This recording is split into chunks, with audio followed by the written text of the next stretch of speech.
ಎಲ್ಲೋ ಬಿಸಿಲಲ್ಲಿ ನಿಂತು ತನ್ನ ಬಳಿ ಬರುವವಗೆ ತಣ್ಣಗಿನ ಆಸರೆಯ ನೆರಳು ಕೊಟ್ಟು ಹೇಗೆ ಗೆಲುವಾಗುವುದು ಹಸುರೆಲೆಯ ಹೊಂಗೆ ಮರ, ಹಾಗೆ ಬಾಳಿಸುವುದುವೆ ಪ್ರೀತಿ ಇಟ್ಟು, ಹಾಗೆ ಬಾಳಿಸುವುದುವೆ ಪ್ರೀತಿ ಇಟ್ಟು. ನೇತೃ ಬಂದ ಎಲ್ಲರೂ ಕೂಡ ಪ್ರೀತಿಯ ನಮನವನ್ನು ಸಲ್ಲಿಸ್ತಾ ಬಂದಿದ್ದಾರೆ. ಭಾರತದ ನರನಾಡಿಯಂತೆ ಕೆಲಸವನ್ನ ನಿರ್ವಹಿಸ್ತಾ ಇರುವಂಥದ್ದು ಅದು ಸಾರಿಗೆ ವ್ಯವಸ್ಥೆ. ಸಾರಿಗೆ ವ್ಯವಸ್ಥೆ ಇಲ್ಲದೇ ಇರುವಂತಹ ಸಮಾಜವನ್ನ ಅಥವಾ ದೇಶವನ್ನ ನಾವು ನಿರೀಕ್ಷೆ ಮಾಡಲಿಕ್ಕೂ ಕೂಡ ಸಾಧ್ಯವಿಲ್ಲ.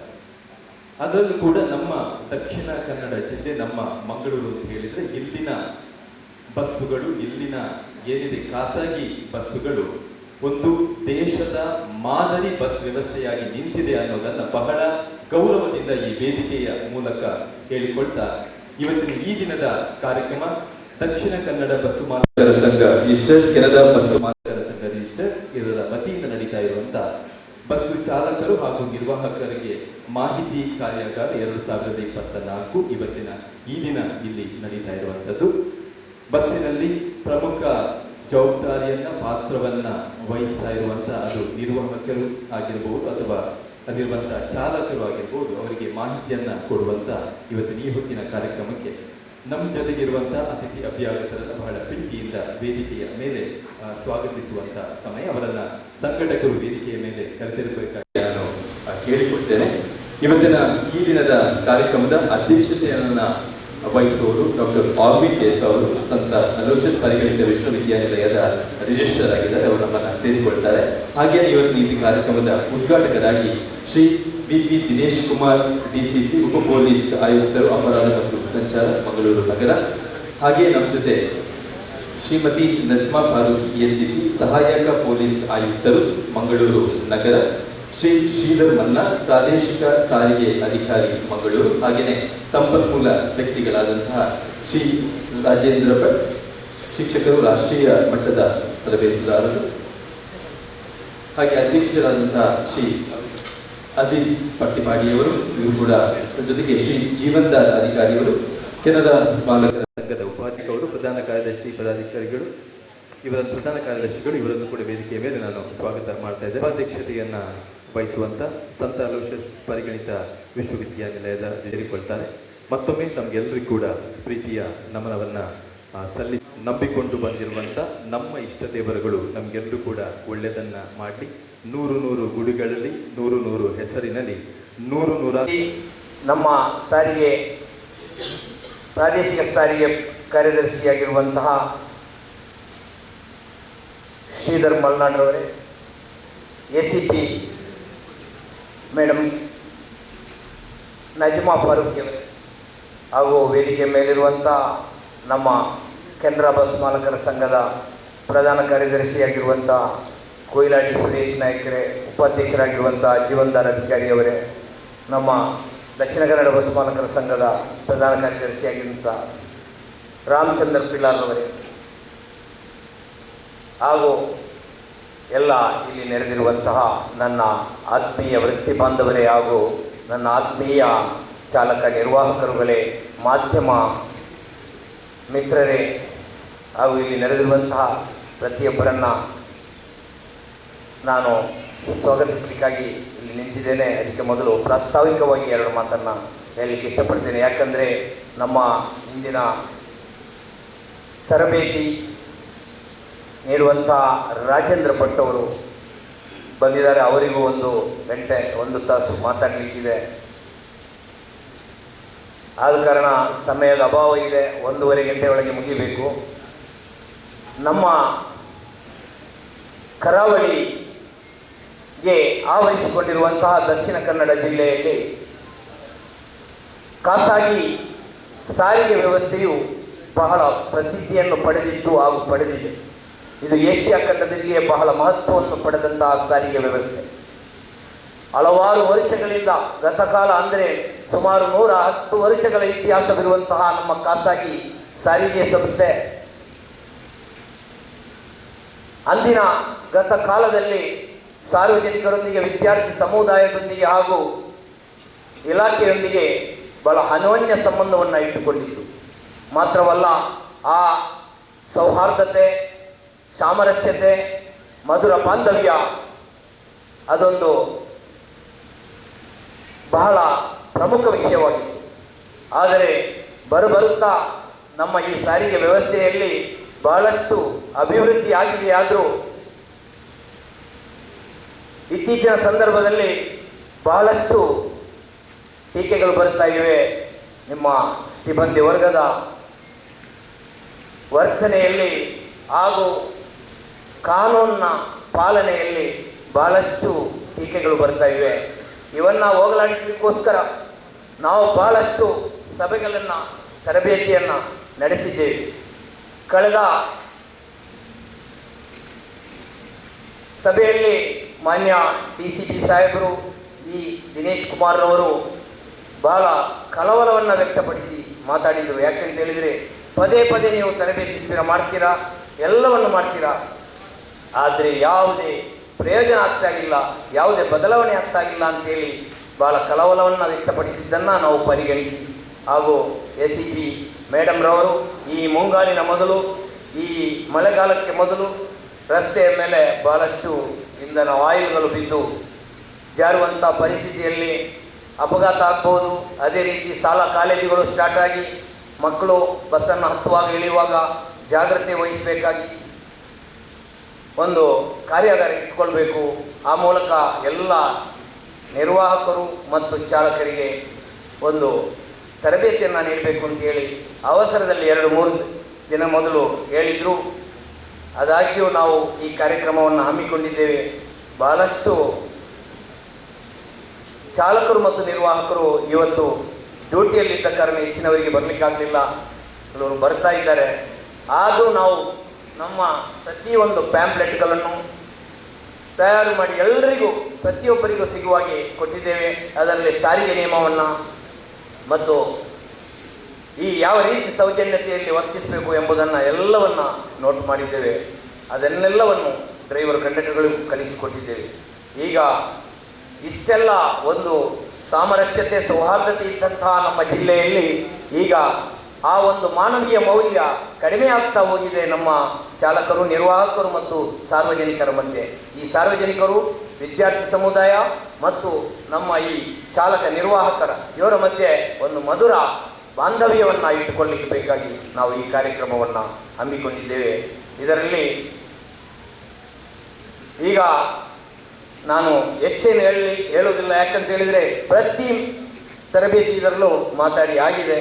ಈಗ ನಾನು ಒಂದು ಕಳಕಳಿಯ ನನ್ನ 1-2-3 ಮನವಿ ಏನು ಅಂತ ಹೇಳಿದರೆ, ನಮ್ಮ ಸಾರಿಗೆ ನಿಯಮ ಏನಿದೆ ಆ ನಿಯಮವನ್ನು ಕಟ್ಟುನಿಟ್ಟಾಗಿ ಪಾಲಿಸುವಂಥದ್ದನ್ನು ನನ್ನ ಆತ್ಮೀಯ ಚಾಲಕ ನಿರ್ವಾಹಕರು ಬಹಳ ಶ್ರದ್ಧೆಯಿಂದ ಮನಗಂಡು, ಯಾವ ರೀತಿ ಅಂತ ಹೇಳಿದರೆ ಒಂದು ಅಪಘಾತವಾದರೆ ಯಾವ ರೀತಿ ಅವರ ಆಧಾರ ಸ್ತಂಭ ಕಳಚಿ ಹೋಗ್ತದೆ, ಅವರ ಮನೆಯದ್ದು, ಅವರ ಕುಟುಂಬದವರು ನಿರ್ಗತಿಕರಾಗ್ತಾರೆ.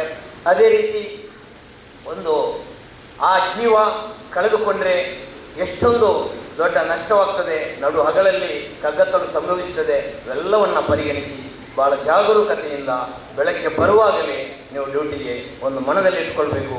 ಇವತ್ತು ನಾನು ಯಾವುದೇ ತಪ್ಪನ್ನು ಮಾಡೋದಿಲ್ಲ, ನನ್ನ ತಪ್ಪಿನಿಂದ, ನನ್ನ ನಿರ್ಲಕ್ಷ್ಯದಿಂದ ಯಾವುದೇ ಅಪಘಾತವಾಗಬಾರದು ಅಂತ ಹೇಳುವಂಥ ಒಂದು ದೃಢ ನಿರ್ಧಾರದಿಂದ ಬಂದು ತಾವು ಸೀಟಲ್ಲಿ ಕೂತ್ಕೊಳ್ಬೇಕು ಅಂತೇಳಿ ಕೇಳ್ಕೊಳ್ತಾ ಇದ್ದೇನೆ. ಅದೇ ರೀತಿ ನಿರ್ವಾಹಕರು ಮತ್ತು ಚಾಲಕರು ಕರ್ಕಶ ಹಾರ್ನನ್ನು ಬಳಸುವುದು, ಟೇಪ್ ರೆಕಾರ್ಡರ್ ಇಡೋದು, ಆಮೇಲೆ ಈ ಮುಖ್ಯವಾಗಿ ಈಗ ನಮ್ಮ ಲೇಡಿ ಕ್ವಶನ್ನಿಂದ ಹಿಡಿದು ಕಂಕನಾಡಿ ಅಂಬೇಡ್ಕರ್ ಸರ್ಕಲ್ವರೆಗೆ, ಆಮೇಲೆ ಕರಾವಳಿ ಸರ್ಕಲ್ವರೆಗೂ ಒಂದು ಪ್ರಾಬ್ಲಮ್ ಅಂದರೆ ಪೊಲೀಸ್ ಅಧಿಕಾರಿಗಳಾಗಲಿ ಸಾರಿಗೆ ಅಧಿಕಾರಿಗಳಾಗಲಿ ಹಿಂದಿಂದ ಬಂದರೂ ಅಲ್ಲಾಡೋದಿಲ್ಲ, ಅವರು ಅದನ್ನು ನೋಡುವುದಿಲ್ಲ ಅಂತೇಳುವ ಪದೇ ಪದೇ ಕಂಪ್ಲೇಂಟ್ ಇದೆ. ಆದ ಕಾರಣ ಪ್ರತಿಯೊಬ್ಬರು ತಮ್ಮ ಬಸ್ ನಿಲ್ದಾಣದಲ್ಲಿ ಮತ್ತು ಬಸ್ ಬೇಗಳಲ್ಲಿ ನಿಲ್ಲಿಸಿ ಮಾರ್ಗದ ಮಧ್ಯದಲ್ಲಿ ನಿಲ್ಲಿಸದೆ ನಾವು ಅದನ್ನು ಪಾಲನೆ ಮಾಡಬೇಕು ಅಂತೇಳಿ ಕೂಡ ಕೇಳ್ಕೊಳ್ತಾ ಇದ್ದೇವೆ. ಆಗ ಹೆಚ್ಚಿನ ನಿರ್ವಾಹಕರು ಮತ್ತು ಚಾಲಕರ ಒಂದು ಕಂಪ್ಲೇಂಟ್ ನಮ್ಮಲ್ಲಿ ಬಂದಿದೆ ಅಂತ ಹೇಳಿದರೆ, ನಾವು ಮಾತ್ರ ಅಲ್ಲ, ಬೇರೆ ಗೂಡ್ಸ್ ವೆಹಿಕಲ್ನವರು, ಆಮೇಲೆ ಕಾರು, ಇನ್ನಿತರ ವಾಹನದವರು ಕೂಡ ಆ ತಪ್ಪನ್ನು ಮಾಡ್ತಾರೆ. ಆದರೆ ನಮ್ಮನ್ನು ಯಾಕೆ ಇದು ಮಾಡ್ತೀವಿ ಅಂತ ಹೇಳಿದರೆ, ನಾವು ಒಂದು ಸಾರಿಗೆ ವ್ಯವಸ್ಥೆಯಲ್ಲಿ ಒಂದು ಸೇವೆಯನ್ನು ಕೊಡುವಂಥವರು, ನಾವು ಸರಿಯಾಗಬೇಕು, ಮತ್ತು ನಾವು ಇನ್ನೊಬ್ಬರ ಮೇಲೆ ಕೈ ತೋರಿಸೋಣ. ಆದ ಕಾರಣ ನಾವು ಸರಿಯಾಗಿ ಈ ಪಾಲನೆಯನ್ನು ಮಾಡಬೇಕು. ಆಮೇಲೆ ಯಾವುದು ಅಂತ ಹೇಳಿದರೆ, ಇದರಿಂದ ಎಷ್ಟು ತೊಂದರೆ ಆಗ್ತದೆ ಅಂತ ಹೇಳಿದರೆ, ಈ ಈ ನಮ್ಮ ಇಡೀ ವಿಶ್ವದಲ್ಲಿ 2 ಮಹಾಯುದ್ಧಗಳು ನಡೆದವು. ಅದರಲ್ಲಿ ಎಷ್ಟು ಜನ ಹತರಾಗಿದ್ದಾರೋ ಅಥವಾ ಮೃತ್ಯು ಹೊಂದಿದ್ದಾರೋ ಅದಕ್ಕಿಂತ ಅಧಿಕವಾಗಿ ಈ ಅಪಘಾತದಲ್ಲಿ ಸತ್ತಿದ್ದಾರೆ ಅಂತ ಹೇಳುವುದು ಬಹಳ ಖೇದಕರ ಸಂಗತಿ. ಆದ್ದರಿಂದ ಈಗ ಹೆಚ್ಚಿನ ಇದರಲ್ಲಿ ಶ್ರೀಮಂತ ರಾಷ್ಟ್ರಗಳಲ್ಲಿ ಈ ಅಪಘಾತಗಳು ಬಹಳ ಕಡಿಮೆ, ಉಳಿದ ರಾಷ್ಟ್ರಗಳಲ್ಲಿ ನೋಡಿದರೆ ಇದರ ದುಪ್ಪಟ್ಟು ಜಾಸ್ತಿ ಇದೆ. ಆದ ಕಾರಣ ನಮ್ಮ ಈ ಸುಂದರವಾದ ಭಾರತ ದೇಶದಲ್ಲಿ ನಮ್ಮ ಜಿಲ್ಲೆಯಲ್ಲಿ ಒಂದು ಉತ್ತಮ ಶಿಸ್ತುಬದ್ಧ, ಅದೇ ರೀತಿ ಅಪಘಾತ ರಹಿತ ಹಾಗೂ ಒಂದು ಸೌಜನ್ಯದಿಂದ ಕೂಡಿದ ಉತ್ತಮ ಸಾರಿಗೆ ಸೇವೆಯನ್ನು ನೀಡುವಲ್ಲಿ ಚಾಲಕ ನಿರ್ವಾಹಕರುಗಳ ಪಾತ್ರ ಬಹಳ ಮಹತ್ತರವಾದ್ದು. ತಾವುಗಳು ಇದಕ್ಕೆ ಸಹಕಾರ ಕೊಡಬೇಕು. ಇನ್ನು ಮುಂದಕ್ಕೆ ತಾವು ಮಾತ್ರ ಅಲ್ಲ, ತಮ್ಮ ಸಹವರ್ತಿಗಳಿಗೂ ಈ ವಿಷಯವನ್ನು ತಿಳಿಸಿ ಮುಂದಕ್ಕೆ ಅಪಘಾತಗಳು ಸಂಭವಿಸದ ಹಾಗೆ ಹಾಗೂ ಸಾರ್ವಜನಿಕರು ನಮ್ಮ ಬಗ್ಗೆ ಒಂದು ಉತ್ತಮ ಅಭಿಪ್ರಾಯವನ್ನು ಕೊಡುವ ಹಾಗೆ ನಾವು ವರ್ತನೆ ಮಾಡಬೇಕು, ಅವರಲ್ಲಿ ವ್ಯವಹರಿಸಬೇಕು. ಗತಕಾಲದ ಆ ವೈಭವವನ್ನು ಮತ್ತೊಮ್ಮೆ, ಆ ವೈಭವ ಮತ್ತು ಸಾಮರಸ್ಯತೆಯನ್ನು ಮತ್ತೊಮ್ಮೆ ಇಲ್ಲಿ ತಂದು ಇಡಬೇಕು ಅಂತೇಳಿ ಈ ವ್ಯವಸ್ಥೆಯನ್ನು ಮುಂದುವರಿಸಿಕೊಂಡು ಹೋಗುವಲ್ಲಿ ನಿಮ್ಮ ಸಹಕಾರವನ್ನು ಕೊಡ್ತೇನೆ. ಪೊಲೀಸ್ ಇಲಾಖೆ, ಸಾರಿಗೆ ಇಲಾಖೆ ನಮ್ಮ ಈ ಕಷ್ಟಕರವಾದಂಥ ಈ ರಸ್ತೆಯಲ್ಲಿ, ಅಂದರೆ 1975ರಲ್ಲಿ ಯಾವುದು ರಸ್ತೆ ಇತ್ತು ಅದೇ ರಸ್ತೆ ಈಗಿದೆ. ಆದರೆ ಅದೆಷ್ಟೋ ಪಾಲು ವಾಹನಗಳು ಜಾಸ್ತಿ ಆಗಿದೆ. ಆದರೂ ಈ ಸುಡು ಬಿಸಿಲಲ್ಲಿ, ಏಪ್ರಿಲ್ ಮೇಯಲ್ಲಿ, ಅದೇ ರೀತಿ ಈ ಜೂನ್ ಜುಲೈಯ ಈ ಮಳೆಗಾಲದಲ್ಲಿ ನಮ್ಮ ಸಾರಿಗೆ ಇಲಾಖೆ ಮತ್ತು ಪೊಲೀಸ್ ಇಲಾಖೆ ಭಾಳಷ್ಟು ಕಷ್ಟವಹಿಸಿ ಈ ಕೆಲಸವನ್ನು ಮಾಡ್ತಾ ಇದ್ದಾರೆ. ಮಾತ್ರವಲ್ಲ, ನಮ್ಮ ಈ ಜಿಲ್ಲೆಯಲ್ಲಿ ಒಂದು ಉತ್ತಮ ಶಿಸ್ತುಬದ್ಧ ಒಂದು ಕಾನೂನನ್ನು ಮುಂದುವರಿಸಿಕೊಂಡು ಹೋಗ್ತಾ ಇದ್ದಾರೆ. ಅದಕ್ಕೆ ನಮ್ಮ ಸಹಕಾರ ಮುಖ್ಯ. ಮಾತ್ರವಲ್ಲ, ಪೊಲೀಸ್ ಇಲಾಖೆ ಮತ್ತು ಸಾರಿಗೆ ಇಲಾಖೆ ಜಿಲ್ಲಾಡಳಿತವನ್ನು ಈ ಸಂದರ್ಭದಲ್ಲಿ ನಾನು ಬಹಳವಾಗಿ ಪ್ರಶಂಸಿಸುತ್ತೇನೆ, ಅಭಿನಂದಿಸುತ್ತೇನೆ. ಮತ್ತು ಸಾಮರಸ್ಯತೆ ಮತ್ತು ಸೌಹಾರ್ದವನ್ನು ಕಾಪಾಡಿಕೊಂಡು ಬರುವಲ್ಲಿ ಪೊಲೀಸ್ ಇಲಾಖೆ, ಸಾರಿಗೆ ಇಲಾಖೆ ಹಾಗೂ ಜಿಲ್ಲಾಡಳಿತ ವಹಿಸಿರುವಂಥ ಪಾತ್ರ ಶ್ಲಾಘನೀಯವಾದದ್ದು. ಈಗ ನಾನು ಕೊನೆಯದಾಗಿ ನಮ್ಮ ಎಲ್ಲ ಚಾಲಕ ನಿರ್ವಾಹಕರಲ್ಲಿ ಒಂದು ಕಳಕಳಿಯ ಮನವಿ ಏನು ಅಂತ ಹೇಳಿದರೆ, ಇನ್ನು ಮುಂದಕ್ಕೆ ಎಲ್ಲ ರಸ್ತೆಯ ಮೇಲಿನ ಎಲ್ಲ ಕಾನೂನನ್ನು ಭಾಳ ಅಚ್ಚುಕಟ್ಟಾಗಿ ಪಾಲಿಸಿಕೊಂಡು ಹೋಗಬೇಕು ಅಂತೇಳಿ ಕೇಳಿಕೊಂಡು ನನ್ನ ಪ್ರಾಸ್ತಾವಿಕ ಭಾಷಣವನ್ನು ಮುಗಿಸ್ತೇನೆ. ಈಗ ನಮ್ಮ ಇಂದಿನ ಕಾರ್ಯಕ್ರಮಕ್ಕೆ ಉದ್ಘಾಟಕರಾಗಿ ನಮ್ಮ ಜಿಲ್ಲೆಯ ಎಲ್ಲವನ್ನು ಅಳೆದು ಸುರಿದು ಬಹಳಷ್ಟು ಪಾಂಡಿತ್ಯವನ್ನು ಹೊಂದಿರುವಂಥ BP ದಿನೇಶ್ ಕುಮಾರ್ DCP ಅವರು, ಉಪ ಪೊಲೀಸ್ ಆಯುಕ್ತರು, ಅಪರಾಧ ಮತ್ತು ಸಂಚಾರ ಮಂಗಳೂರು ನಗರ, ಇವರು ನಮ್ಮ ಈ ಕಾರ್ಯಕ್ರಮಕ್ಕೆ ಉದ್ಘಾಟಕರಾಗಿ ಆಗಮಿಸಿದ್ದಾರೆ. ಶ್ರೀ DCP ಸಾಹೇಬರನ್ನು ನಾನು ನಮ್ಮ ಕೆನರಾ ಬಸ್ ಮಾಲಕರ ಸಂಘ ರಿಜಿಸ್ಟರ್, ಅದೇ ರೀತಿ ದಕ್ಷಿಣ ಕನ್ನಡ ಬಸ್ ಮಾಲಕರ ಸಂಘ ರಿಜಿಸ್ಟರ್ ಹಾಗೂ ಡೀಮ್ ಟು ಬಿ ಯೂನಿವರ್ಸಿಟಿ ಇದರ ಆಶ್ರಯದಲ್ಲಿ ನಡೆಯುವಂಥ ಈ ಕಾರ್ಯಕ್ರಮಕ್ಕೆ ನಾನು ಬಹಳ ಹೃತ್ಪೂರ್ವಕವಾಗಿ, ಆತ್ಮೀಯವಾಗಿ ಕಾರ್ಯಕ್ರಮಕ್ಕೆ ಸ್ವಾಗತ. ದಿನೇಶ್ ಕುಮಾರ್ DCP ಉಪ ಪೊಲೀಸ್ ಆಯುಕ್ತರು, ಅಪರಾಧ ಮತ್ತು ಸಂಚಾರ ಇವರನ್ನ. ಅದೇ ರೀತಿ ಇಂದು ಡಾಕ್ಟರ್ ಆಲ್ವಿನ್ ದೇಶಾ, ರಿಜಿಸ್ಟರ್ಡ್ ಸಂತ ಅಲೋಸಿಯಸ್ ಪರಿಗಣಿತ ವಿಶ್ವವಿದ್ಯಾನಿಲಯ ಇದರ ರಿಜಿಸ್ಟರ್ ಆಗಿರುವಂಥ ಡಾಕ್ಟರ್ ಆಲ್ವಿನ್ ದೇಸಾರವರು ಈ ಕಾರ್ಯಕ್ರಮಕ್ಕೆ ಅಧ್ಯಕ್ಷತೆಯನ್ನು ವಹಿಸಲಿದ್ದಾರೆ. ಅವರನ್ನು ನಾನು ಈ ಕಾರ್ಯಕ್ರಮಕ್ಕೆ ಬಹಳ ಆದರದಿಂದ ಸ್ವಾಗತಿಸಬೇಕು ಅಂತ ಕೇಳಿಕೊಳ್ತಿದ್ದೇನೆ. ರಿಜಿಸ್ಟರ್ ಸಂತ ಅಲೋಸಿಯಸ್ ಪರಿಗಣಿತ ವಿಶ್ವವಿದ್ಯಾನಿಲಯ.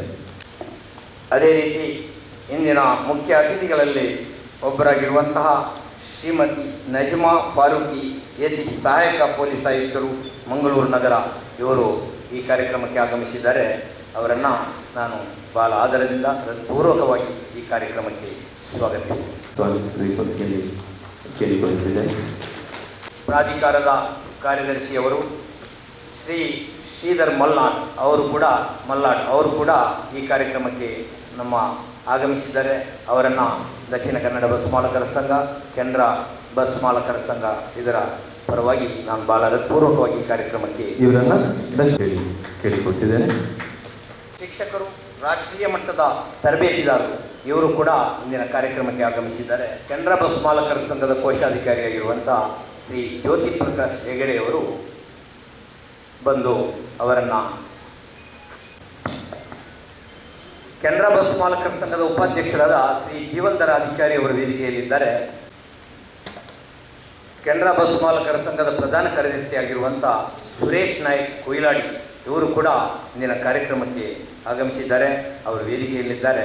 ಅವರನ್ನು ಕೂಡ ಈ ಜಂಟಿ ಸಂಘಗಳ ಪರವಾಗಿ ನಾನು ಬಹಳ ಆರ್ಥಿಕವಾಗಿ ಈ ಕಾರ್ಯಕ್ರಮಕ್ಕೆ ಪ್ರಧಾನ ಕಾರ್ಯದರ್ಶಿಯಾಗಿರುವಂಥ ರಾಮಚಂದ್ರ ಪಿಲಾರ್ ಅವರನ್ನು ಕೂಡ ಈ ಕಾರ್ಯಕ್ರಮಕ್ಕೆ ನಾನು ಪೂರ್ವಕವಾಗಿ ಸ್ವಾಗತಿಸಿ, ಇನ್ಸ್ಪೆಕ್ಟರ್ಗಳಾದಂತಹ ನಮ್ಮ ಈಸ್ಟ್ ಟ್ರಾಫಿಕ್ ಇನ್ಸ್ಪೆಕ್ಟರ್ಗಳಾದಂತಹ ಶ್ರೀ ಆನಂದ್ರವರನ್ನು ಭಾಳ ಹೃತ್ಪೂರ್ವಕವಾಗಿ ನಾನು ಈ ಕಾರ್ಯಕ್ರಮಕ್ಕೆ ಸ್ವಾಗತಿಸ್ತೇನೆ. ಅದೇ ರೀತಿ ವೆಸ್ಟಿನ ಇನ್ಸ್ಪೆಕ್ಟರ್ ಆದಂತಹ ಹುಲಗಪ್ಪರವರನ್ನು, ನಾರ್ತ್ ಇನ್ಸ್ಪೆಕ್ಟರ್ ಆದಂತಹ ದೀಪಕ್ರವರನ್ನು ಹಾಗೂ ಸೌತಿನ ಇನ್ಸ್ಪೆಕ್ಟರ್ ಆದಂತಹ ಕೃಷ್ಣಾನಂದ್ ನಾಯ್ಕ್ ಅವರನ್ನು ಕೂಡ ನಾನು ಈ ಕಾರ್ಯಕ್ರಮಕ್ಕೆ ಬಹಳ ಪೂರ್ವಕವಾಗಿ ಸ್ವಾಗತಿಸ್ತೇನೆ. ಇನ್ನುಳಿದಂತೆ ದಕ್ಷಿಣ ಕನ್ನಡ ದಿಲ್ರಾಜ್ ಫೆರ್ನಾಂಡಿಸ್ ಜೊತೆ ಕಾರ್ಯದರ್ಶಿಯಾಗಿರುವಂಥ ರಾಜೇಶ್ ಜಿ ಅವರನ್ನು ಕೂಡ ಈ ಕಾರ್ಯಕ್ರಮಕ್ಕೆ ಬಹಳ ಪೂರ್ವಕವಾಗಿ ನಾನು ಸ್ವಾಗತಿಸ್ತೇನೆ.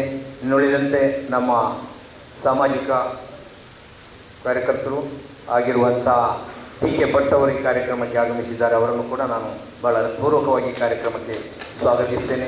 ಇನ್ನುಳಿದಂತೆ ನಮ್ಮ ಎಲ್ಲ ಪತ್ರಿಕಾ ಮಾಧ್ಯಮದವರು, ಛಾಯಾಗ್ರಾಹಕರು ಭಾಳ ಬೇಗ ಬಂದು ನಮ್ಮೊಂದಿಗೆ ಪ್ರತಿ ಸಲವೂ ಸಹಕರಿಸ್ತಾ ಇದ್ದಾರೆ. ಛಾಯಾಗ್ರಾಹಕರು, ಟಿ ವಿ ಮಾಧ್ಯಮದವರು, ಪತ್ರಿಕಾ ಮಾಧ್ಯಮದವರನ್ನು ನಾನು ಭಾಳ ಹೃತ್ಪೂರ್ವಕವಾಗಿ ಈ ಕಾರ್ಯಕ್ರಮಕ್ಕೆ ಭಾಳ ಆದರದಿಂದ ಸ್ವಾಗತಿಸ್ತೇನೆ. ಅದೇ ರೀತಿ ನಮ್ಮ ದಕ್ಷಿಣ ಕನ್ನಡ ಬಸ್ ಮಾಲಕರ ಸಂಘದ ಮತ್ತು ಕೆನರಾ ಬಸ್ ಮಾಲಕರ ಸಂಘದ ಪದಾಧಿಕಾರಿಗಳು, ಮಾಜಿ ಅಧ್ಯಕ್ಷರುಗಳು ಹಾಗೂ ಎಲ್ಲ ಕಾರ್ಯಕಾರಿ ಸಮಿತಿ ಸದಸ್ಯರು ಹಾಗೂ ಸಮಸ್ತ ಬಸ್ ಮಾಲಕರನ್ನು ಕೂಡ ಈ ಕಾರ್ಯಕ್ರಮಕ್ಕೆ ಬಹಳ ಹೃತ್ಪೂರ್ವಕವಾಗಿ ಸ್ವಾಗತಿಸ್ತಾ ಇದ್ದೇನೆ. ದಕ್ಷಿಣ ಕನ್ನಡ ಬಸ್ ಮಾಲಕರ ಸಂಘದ ಮಾಜಿ ಅಧ್ಯಕ್ಷರಾದಂಥ ದಿಲ್ರಾಜ್ ಆಳ್ವರ್ ಅವರನ್ನು ಕೂಡ ಹಾಗೂ ಮಾಜಿ ಕೋಶಾಧಿಕಾರಿಯಾಗಿರುವಂಥ ಸುದೇಶ್ ಮರೋಳಿ ಅವರನ್ನು ಕೂಡ ಈ ಕಾರ್ಯಕ್ರಮಕ್ಕೆ ಬಹಳ ಆದರದಿಂದ ಸ್ವಾಗತಿಸ್ತೇನೆ. ಇನ್ನುಳಿದಂತೆ ಇಲ್ಲಿ ನೆರೆದಿರುವಂಥ LOCS ವಿದ್ಯಾಸಂಸ್ಥೆಯ ಎಲ್ಲ ಪ್ರತಿಯೊಬ್ಬರನ್ನು ನಾನು ಈ ಕಾರ್ಯಕ್ರಮಕ್ಕೆ ಭಾಳ ಆದರದಿಂದ ಸ್ವಾಗತಿಸ್ತೇನೆ. ಹಾಗೂ ಇನ್ನುಳಿದಂತೆ ಇಲ್ಲಿ ನೆರೆದಿರುವ ಪ್ರತಿಯೊಬ್ಬರನ್ನು ನಾನು ಪೂರ್ವಕವಾಗಿ ಈ ಕಾರ್ಯಕ್ರಮಕ್ಕೆ ಸ್ವಾಗತಿಸಿ ಪ್ರಾಸ್ತಾವಿಕವಾಗಿ ಮಾತುಗಳನ್ನಾಡಿ ಎಲ್ಲರನ್ನು ಕೂಡ ಸ್ವಾಗತಿಸಂತ ಕನ್ನಡ ಬಸ್ ಮಾಲಕರ ಸಂಘದ ಅಧ್ಯಕ್ಷರಾದಂಥ ಅಜೀಜ್ ಪಟ್ಟಿಪಾಡಿ ಅವರಿಗೆ ಕೂಡ ಪ್ರೀತಿಯ ಸ್ವಾಗತವನ್ನು ನಾನು ಬಯಸ್ತಿದ್ದೇನೆ. ವೇದಿಕೆಯಲ್ಲಿ ಸ್ವಾಗತಿಸಿದ್ದಾರೆ. ಬೇರೆ ಬೇರೆ ಸ್ಥಳಗಳಲ್ಲಿ ತನ್ನ ಕಾರ್ಯವನ್ನು ನಿರ್ವಹಿಸ್ತಾ ಇರುವಂಥ ಎಲ್ಲರೂ ಕೂಡ ಇಲ್ಲಿ ಸೇರಿಕೊಂಡಿದ್ದಾರೆ. ಇಲ್ಲಿ ಮಾಲಕನನ್ನು ಬಿಟ್ಟು ಚಾಲಕ ನಿರ್ವಾಹಕರಿಲ್ಲ, ಚಾಲಕ ನಿರ್ವಾಹಕರನ್ನು ಬಿಟ್ಟು ಮಾಲಕರಿಲ್ಲ. ಒಟ್ಟಿನಲ್ಲಿ ಎಲ್ಲರೂ ಸೇರಿದರೆ ಅದರ ಜೊತೆಗೆ ಇಲ್ಲಿರುವಂಥ ಎಲ್ಲ ಅಧಿಕಾರಿ ವರ್ಗ ಇವರೆಲ್ಲರೂ ಜೊತೆಯಾಗಿ ಸೇರಿದರೆ ಮಾತ್ರ ಅಲ್ಲೊಂದು ಸಾರಿಗೆ ವ್ಯವಸ್ಥೆ ಅನ್ನುವಂಥದ್ದು ಬಹಳ ನಾಜೂಕಾಗಿ ಹೋಗಲಿಕ್ಕೆ ಸಾಧ್ಯ. ಅದಕ್ಕೆ ಇವತ್ತಿನ ಈಗಿನ ವೇದಿಕೆ ಸಾಕ್ಷಿಯಾಗಿದೆ ಅನ್ನೋದನ್ನು ಹೇಳ್ತಾ, ಮೊದಲಿಗೆ ಇವತ್ತಿನ ಈಗಿನ ಕಾರ್ಯಕ್ರಮದಲ್ಲಿ ಮುಖ್ಯ ಅತಿಥಿಯಾಗಿ ನಮ್ಮ ಜೊತೆಗಿರುವಂಥ ಶ್ರೀ BP ದಿನೇಶ್ ಕುಮಾರ್, DCP ಉಪ ಪೊಲೀಸ್ ಆಯುಕ್ತರು, ಅಪರಾಧ ಮತ್ತು ಸಂಚಾರ, ಮಂಗಳೂರು ನಗರ. ಅಜೀಜ್ ಪಟ್ಟಿಪಾಡಿಯವರೇ, ಪ್ರಧಾನ ಕಾರ್ಯದರ್ಶಿಯವರೇ, ಪದಾಧಿಕಾರಿಗಳು ಹಾಗೂ ಸರ್ವ ಸದಸ್ಯರೇ ಹಾಗೂ ಕೆನರಾ ಬಸ್ಸು ಮಾಲಕರ ಸಂಘದ ಎಲ್ಲ ಪದಾಧಿಕಾರಿಗಳೇ, ಈ ಕಾರ್ಯಕ್ರಮದಲ್ಲಿ ಭಾಗಿಯಾಗಿರುವಂತಹ ಎಲ್ಲ ನನ್ನ ಆತ್ಮೀಯ ಬಸ್ಸು ಮಾಲಕರೇ, ಬಸ್ಸು ಚಾಲಕರೇ, ನಿರ್ವಾಹಕರೇ, ವಿವಿಧ ಇಲಾಖೆಗಳ ಎಲ್ಲ ಅಧಿಕಾರಿಗಳೇ, ಸಾಮಾಜಿಕ ಕಾರ್ಯಕರ್ತರೇ, ಸ್ನೇಹಿತರೆ, ಮೊಟ್ಟ ಮೊದಲನೇದಾಗಿ ನಾನು ಅಜೀಜ್ರವರಿಗೆ ಅಭಿನಂದನೆಗಳನ್ನ ಸಲ್ಲಿಸಲಿಕ್ಕೆ ಇಚ್ಛೆಪಡ್ತೇನೆ. ಅವರು ಈ ಅಧಿಕಾರ ವಹಿಸಿಕೊಂಡ ನಂತರ ಹಲವಾರು ಕಾರ್ಯಕ್ರಮಗಳನ್ನು ಈ ರೀತಿಯಾಗಿ ಹಮ್ಮಿಕೊಂಡಿದ್ದಾರೆ. ನಾವು ಅವರನ್ನು ಆಗಾಗ ಭೇಟಿಯಾಗ್ತಾ ಇರ್ತೀವಿ, ಅವರಿಗೆ ಹೇಳ್ತಾ ಇರ್ತೀವಿ ಮಂಗಳೂರು ನಗರದಲ್ಲಿ ಏನೇನು ಸಮಸ್ಯೆಗಳಿದೆ, ಅದು ವಿಶೇಷವಾಗಿ ಬಸ್ಸುಗಳಿಗೆ ಸಂಬಂಧಪಟ್ಟ ಹಾಗೆ. ಹಾಗೂ ಅವರು ಇಲ್ಲ, ನಾವೆಲ್ಲ ಸೇರಿ ಬಸ್ಸುಗಳನ್ನು ವಿಶೇಷವಾಗಿ ಈ ಮಂಗಳೂರು ನಗರದ ರಸ್ತೆಯನ್ನು ಅಪಘಾತ ರಹಿತವಾದಂತಹ ವಲಯವನ್ನಾಗಿ ಮಾಡಲಿಕ್ಕೆ ನಮ್ಮ ವತಿಯಿಂದ ಏನೇನು ಸಾಧ್ಯವೋ ಅದೆಲ್ಲವನ್ನು ಪ್ರಯತ್ನಿಸ್ತೀವಿ ಅಂತೇಳಿ ಆ ನಿಟ್ಟಿನಲ್ಲಿ ಹಲವು ಕಾರ್ಯಕ್ರಮಗಳ ಜೊತೆಗೆ ಈ ದಿನ ಈ ಒಂದು ತರಬೇತಿ ಕಾರ್ಯಕ್ರಮವನ್ನು ಹಮ್ಮಿಕೊಂಡಿದ್ದಾರೆ. ಬಹಳ ಸಂತೋಷ. ಸಾಮಾನ್ಯವಾಗಿ ಇಂಥ ಕಾರ್ಯಕ್ರಮಗಳನ್ನು ಆಯೋಜನೆ ಮಾಡಿ ಅತಿಥಿಗಳಾಗಿ ಅಥವಾ ಉದ್ಘಾಟನೆ ಮಾಡಲಿಕ್ಕೆ ನಮಗೆ ಕರೆದಾಗ ನಾವು ಅಲ್ಲಿ ಸೇರಿರುವಂತಹ ಅಥವಾ ಅದನ್ನು ಆಯೋಜನೆ ಮಾಡಿರುವಂತಹ ಎಲ್ಲರನ್ನ ಹೊಗಳಬೇಕಾದಂಥ ಒಂದು ಸಂದರ್ಭ ಬರುತ್ತೆ. ಹೌದಲ್ವಾ? ಎಲ್ಲರನ್ನ ನಾವು ಹೊಗಳಲೇಬೇಕಾಗತ್ತೆ. ಬಟ್ ಆದರೆ ನಾವು ಮಂಗಳೂರು ನಗರದ ಬಸ್ಸು ಸಂಚಾರಕ್ಕೆ ಸಂಬಂಧಪಟ್ಟ ಹಾಗೆ ನಾವು ಹೋಗಲಿಕ್ಕೆ ಆಗುವುದೇ ಇಲ್ಲ. ಏಕೆಂತಂದರೆ ಅಜೀಜ್ ಅವರು ಮಾತಾಡ್ತಾ ಹೇಳಿದರು, ನಾವು ಹಲವು ಪ್ರಯತ್ನಗಳನ್ನು ನಾವು ಕೂಡ ಮಾಡ್ತಾ ಇದ್ದೀವಿ, ಆದರೂ ಕೂಡ ಈ ವ್ಯವಸ್ಥೆಯನ್ನು ಸರಿಪಡಿಸಲಿಕ್ಕೆ ನಮ್ಮಿಂದ ಕಷ್ಟ ಸಾಧ್ಯ ಆಗ್ತಾ ಇದೆ. ಸೊ ಹಾಗಾಗಿ ನಾವೆಲ್ಲರ ಸಹಕಾರವನ್ನು ಕೋರ್ತಾ ಇದ್ದೇವೆ ಅಂತೇಳಿ ಪೊಲೀಸ್ ಇಲಾಖೆಯಿಂದ ನಾವು ಏನು ಕಾನೂನಿದೆ ಅದನ್ನು ಅನುಷ್ಠಾನ ಮಾಡ್ತೀವಿ, ಕೇಸಸ್ ಹಾಕ್ತೀವಿ, ವೈಲೇಷನ್ಸ್ ಏನೇನು ಕಂಡುಬರುತ್ತೆ ಅದರ ಬಗ್ಗೆ ನಾವು ಕ್ರಮ ಕೈಗೊಳ್ತೀವಿ. ಕೆಲವು ಸಂದರ್ಭದಲ್ಲಿ ನಾವು ನೋಡುವಂತಹ ಯಾವುದೇ ಒಂದು ವೈಲೇಷನ್ಸ್ ಇರ್ಬೋದು, ಕಾನೂನಿನ ಅಥವಾ ನಿಯಮಗಳ ಉಲ್ಲಂಘನೆ, ನಾವು ಕೇಸ್ಗಳನ್ನು ದಾಖಲು ಮಾಡಲಿಕ್ಕೆ ಹೋಗುವಾಗ ಎಷ್ಟೋ ಕಡೆ ಬಸ್ ಮಾಲಕರು ನಮ್ಮ ಹತ್ರ ಬಂದು ನೀವು ಈ ರೀತಿಯಾಗಿ ಕಂಟಿನ್ಯೂಸ್ ಆಗಿ ನಮ್ಮ ಬಸ್ಸಿನವರಿಗೆ ಕೇಸಸ್ ಹಾಕಿದರೆ ನಮ್ಮ ಚಾಲಕರು ನಿರ್ವಾಹಕರಿಗೂ ಕಷ್ಟ ಆಗುತ್ತೆ, ಅದೇ ರೀತಿ ನಮ್ಮ ಓನರ್ಸಿಗೂ ಕೂಡ ಕಷ್ಟ ಆಗುತ್ತೆ ಅಂತ ಅನ್ನುವಂಥದ್ದು. ಬಟ್ ಆದರೆ ಮಂಗಳೂರು ನಗರದ ಈ ಬಸ್ಸು ಸಾರಿಗೆ ವ್ಯವಸ್ಥೆ ಬಹುಶಃ ಹೆಚ್ಚು ಕಡಿಮೆ 80 ವರ್ಷಗಳ ಇತಿಹಾಸ ಇರುವಂಥದ್ದು. ನೀವೆಲ್ಲರೂ ಕೂಡ ಇಂತಹ ಒಂದು ಇತಿಹಾಸ ಇರುವಂತಹ ಈ ವ್ಯವಸ್ಥೆಯ ಭಾಗ ಆಗಿರೋದಕ್ಕೆ ಬಹಳ ಒಂಥರ ಖುಷಿ ಪಡಬೇಕಾಗತ್ತೆ. ಎಲ್ರಿಗೂ ಗೊತ್ತಿರೋ ಹಾಗೆ ಈ ಅಜೀಜ್ ಅವರೇ ಹೇಳಿದ ಹಾಗೆ 1977ರಲ್ಲಿ ಏನು ವ್ಯವಸ್ಥೆ ಇತ್ತು ಅದೇ ರೀತಿಯಾದಂತಹ ರಸ್ತೆಗಳು ಹಾಗೇ ಇದೆ. ವಾಹನಗಳ ಸಂಖ್ಯೆ ಮಾತ್ರ ದುಪ್ಪಟ್ಟಾಗಿದೆ. ಬಹುಶಃ ಬಸ್ಸುಗಳ ಸಂಖ್ಯೆ ಇರ್ಬೋದು ಅಥವಾ ರಸ್ತೆಗಳನ್ನು ಉಪಯೋಗಿಸುತ್ತಿರುವಂತಹ ಇತರ ವಾಹನಗಳ ಸಂಖ್ಯೆ ದುಪ್ಪಟ್ಟಾಗಿ ಹೋಗಿದೆ. ಆಗಿಂದಾಗೆ ಪೊಲೀಸ್ ಇಲಾಖೆ ವತಿಯಿಂದ, RTO ವತಿಯಿಂದ, ಇತರ ಇಲಾಖೆಗಳಿಂದ, ಸಂಪನ್ಮೂಲ ವ್ಯಕ್ತಿಗಳಿಂದ ನಾವು ಎಲ್ಲ ಚಾಲಕರಿಗೆ, ಸಾರ್ವಜನಿಕರಿಗೆ ಮಾಹಿತಿಯನ್ನು ಕೊಡ್ತಾ ಇರ್ತೇವೆ.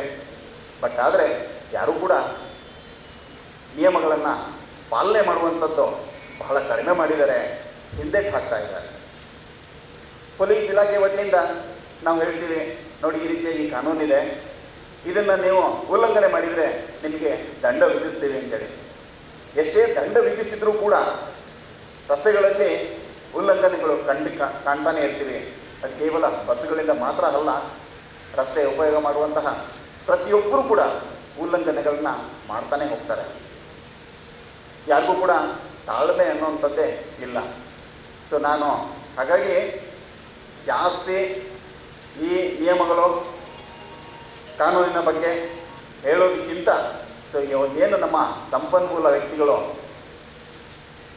ನಿಮ್ಮನ್ನು ಅಥವಾ ಚಾಲಕರನ್ನು, ಬರೀ ಬಸ್ಸು ಚಾಲನೆ ಮಾತ್ರ ಅಲ್ಲ, ಎಲ್ಲರೂ ಕೂಡ ನೀವೆಲ್ಲರೂ ಬಸ್ಸುಗಳ ಜೊತೆ ಎಷ್ಟೋ ಜನರು ಇತರ ವಾಹನಗಳು 2 ವೀಲರ್ಸ್ ಓಡಿಸ್ತೀರಿ, 4 ವೀಲರ್ಸ್ ಓಡಿಸ್ತೀರಿ, ಈ ಥರ ವಾಹನಗಳನ್ನ ಚಾಲನೆ ಮಾಡ್ತೀರಿ.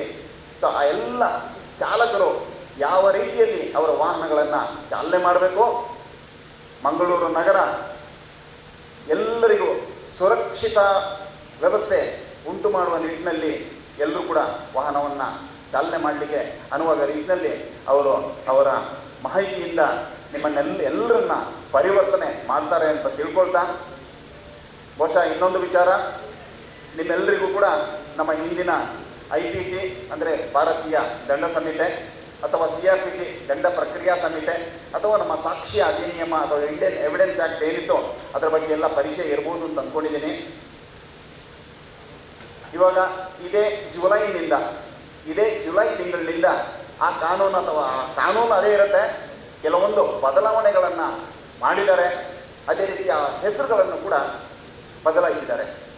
ಇನ್ನು ಮುಂದಕ್ಕೆ ನಿಮಗೆ IPC ಅಥವಾ ಭಾರತೀಯ ದಂಡ ಸಂಹಿತೆ ಅನ್ನುವಂಥದ್ದು ನಿಮಗೆ ಕೇಳೋದಿಲ್ಲ. ಇದನ್ನು ಇಂಗ್ಲೀಷ್ನಲ್ಲಿ BNS ಅಂದರೆ ಭಾರತೀಯ ನ್ಯಾಯ ಸಂಹಿತೆ 2023. IPC ಬದಲು BNS ಅಂದರೆ ಭಾರತೀಯ ನ್ಯಾಯ ಸಂಹಿತೆ. ಅದೇ ರೀತಿ CRPC ಬದಲು ಭಾರತೀಯ ನಾಗರಿಕ ಸುರಕ್ಷಾ ಸಂಹಿತೆ BNSS, ಭಾರತೀಯ ನಾಗರಿಕ ಸುರಕ್ಷಾ ಸಂಹಿತೆ 2023. ಅದೇ ರೀತಿ ಭಾರತೀಯ ಸಾಕ್ಷ್ಯ ಅಧಿನಿಯಮ ಅಂತನ್ನುವಂಥದ್ದನ್ನು ಇನ್ನು ಮುಂದಕ್ಕೆ ನೀವು ಕೇಳ್ತೀರಿ. ಬಹುಶಃ ತುಂಬ ಜನರಿಗೆ ಗೊತ್ತಿರ್ಬೋದು ಯಾವುದಾದ್ರೂ ಒಂದು ಅಪಘಾತ ಆದಾಗ ಯಾವ ಪ್ರಕರಣವನ್ನು ದಾಖಲು ಮಾಡ್ತಾರೆ ಅಂತೇಳಿ. IPCನಲ್ಲಿ 279 ವಾಹನವನ್ನು ನಿರ್ಲಕ್ಷ್ಯತನೆಯಿಂದ ಅತಿ ವೇಗ ಹಾಗೂ ನಿರ್ಲಕ್ಷ್ಯತನದಿಂದ ಚಾಲನೆ ಮಾಡುವಂಥದ್ದು. ಆ ಸಂದರ್ಭದಲ್ಲಿ ಯಾರಿಗಾದರೂ ಸಣ್ಣ ಪುಟ್ಟ ಗಾಯ ಆಯಿತು ಅಂತಂದರೆ 337 IPC ಸೆಕ್ಷನ್ ಅಳವಡಿಸ್ತಾ ಇದ್ದೀವಿ. ಯಾರಿಗಾದರೂ ಗಂಭೀರವಾದಂತಹ ಒಂದು ಗಾಯ ಆಗಿತ್ತು ಅಂತಂದರೆ ನಾವು 338 IPCಯನ್ನು ಅಳವಡಿಸ್ತಾ ಇದ್ದೀವಿ. ಅದೇ ರೀತಿ ಆ ಅಪಘಾತದಲ್ಲಿ ಯಾರಾದರೂ ಮರಣ ಹೊಂದಿದರೆ 304A 304A IPC ಅಥವಾ ಭಾರತೀಯ ದಂಡ ಸಂಹಿತೆ ಪ್ರಕಾರ ನಾವು ಕೇಸನ್ನು ದಾಖಲು ಮಾಡ್ತಿದ್ದೀವಿ. ಈಗ ಅದು ಬದಲಾವಣೆಯಾಗಿದೆ. 279 IPC ಏನಿತ್ತು ಅದು ಇನ್ನು ಮುಂದಕ್ಕೆ 281 ಭಾರತೀಯ ನ್ಯಾಯ ಸಂಹಿತೆ ಆಗುತ್ತೆ. 281 BNS ಆಗುತ್ತೆ. ಅದೇ ರೀತಿ 337 338 ಏನಿತ್ತು ಸಾಮಾನ್ಯ ಗಾಯ ಅಥವಾ ಗಂಭೀರವಾದಂತಹ ಗಾಯ ಅದು 125 125A ಮತ್ತು 125B BNS ಆಗುತ್ತೆ. ಶಿಕ್ಷೆ ಕೂಡ ಇಲ್ಲಿ ಜಾಸ್ತಿ ಮಾಡಿದ್ದಾರೆ. ಸಾಮಾನ್ಯ ಗಾಯ ಮಾಡಿಲ್ಲ ಅಂತಂದರೆ 6 ತಿಂಗಳವರೆಗಿನ ಕಾರಾಗೃಹವಾಸ, ಹಾಗೆಯೇ 5,000 ರೂಪಾಯಿಗಳವರೆಗಿನ ದಂಡ. ಅದೇ ರೀತಿ ಗಂಭೀರವಾದಂತಹ ಒಂದು ಗಾಯ ಆಯಿತು ಅಂತಂದರೆ 3 ವರ್ಷಗಳವರೆಗಿನ ಕಾರಾಗೃಹವಾಸ, ಅದೇ ರೀತಿ 10,000ವರೆಗಿನ ದಂಡ ವಿಧಿಸುತ್ತೆ. ಅದೇ ರೀತಿ 304A ಯಾರಾದರೂ ಈ ಅಪಘಾತದಿಂದ ಮರಣ ಹೊಂದಿದರೆ ನಾವು 304A IPC ಅಂತ ಏನು ಕರಿತಿದ್ದೀವಿ ಅದನ್ನು 106 BNS ಭಾರತೀಯ ನ್ಯಾಯ ಸಂಹಿತೆ ಅಂತನ್ನುವಂಥದ್ದು. ಇಲ್ಲಿ ಮೊದಲಿಗೆ 2 ವರ್ಷಗಳ ಕಾರಾಗೃಹವಾಸ ಇತ್ತು 304Aಗೆ. ಈಗ ಅದನ್ನು 5 ವರ್ಷಗಳ ಕಾರಾಗೃಹವಾಸ ಹಾಗೂ ಫೈನ್ ಹಾಕಿದ್ದಾರೆ. ಅದೇ ರೀತಿ ಇನ್ನೊಂದು ವಿಶೇಷತೆ ಇರುವಂಥದ್ದು, ಎಲ್ರಿಗೂ ಗೊತ್ತಿರೋ ಹಾಗೆ ನಮ್ಮ ಮೋಟಾರು ವಾಹನ ಕಾಯ್ದೆಯಲ್ಲಿ 134 ಮತ್ತು 134A ಮತ್ತು 134B ಅಂತನ್ನುವಂಥದ್ದು ಇತ್ತು. ಅಂತಂದರೆ ಇದು ಚಾಲಕರ ಕರ್ತವ್ಯ. ಒಂದು ವೇಳೆ ಎಲ್ಲಾದರೂ ಒಂದು ಅಪಘಾತ ಆಯಿತು ಅಂತಂದರೆ ಪ್ರಥಮ ಕರ್ತವ್ಯ ಆ ಬಸ್ಸಿನ ಅಥವಾ ವಾಹನದ ಚಾಲಕರು ಯಾರು ಗಾಯಾಳುಗಳಾಗಿರ್ತಾರೆ ಅವರಿಗೆ ಪ್ರಥಮ ಚಿಕಿತ್ಸೆ ಕೊಡುವಂಥದ್ದು. ಒಂದು ವೇಳೆ ಗಾಯಾಳುವಿಗೆ ಪ್ರಥಮ ಚಿಕಿತ್ಸೆ ಕೊಡಿಸುವಲ್ಲಿ ಹಿಂದೇಟಾಕಿದರೆ ಅದಕ್ಕೆ ಒಂದು ಸೆಕ್ಷನ್ ಇತ್ತು 134A Indian motor vehicle act. ಅದೇ ರೀತಿ ಇನ್ನೊಂದು ಕರ್ತವ್ಯ ಇದ್ದಂಥದ್ದು ಅಪಘಾತ ಆದಂತಹ ಮಾಹಿತಿಯನ್ನು ಹತ್ತಿರದ ಪೊಲೀಸ್ ಠಾಣೆಗೆ ಮಾಹಿತಿಯನ್ನು ನೀಡುವಂಥದ್ದು. ಸೊ ಒಂದು ವೇಳೆ ಯಾರಾದರೂ ಅಪಘಾತವಾದಾಗ ಪೊಲೀಸರಿಗೆ ಮಾಹಿತಿ ನೀಡಿಲ್ಲ ಅಂತಂದರೆ ಅವರಿಗೆ 134Bನಲ್ಲಿ ಹಾಕ್ತಾ ಇದೆ.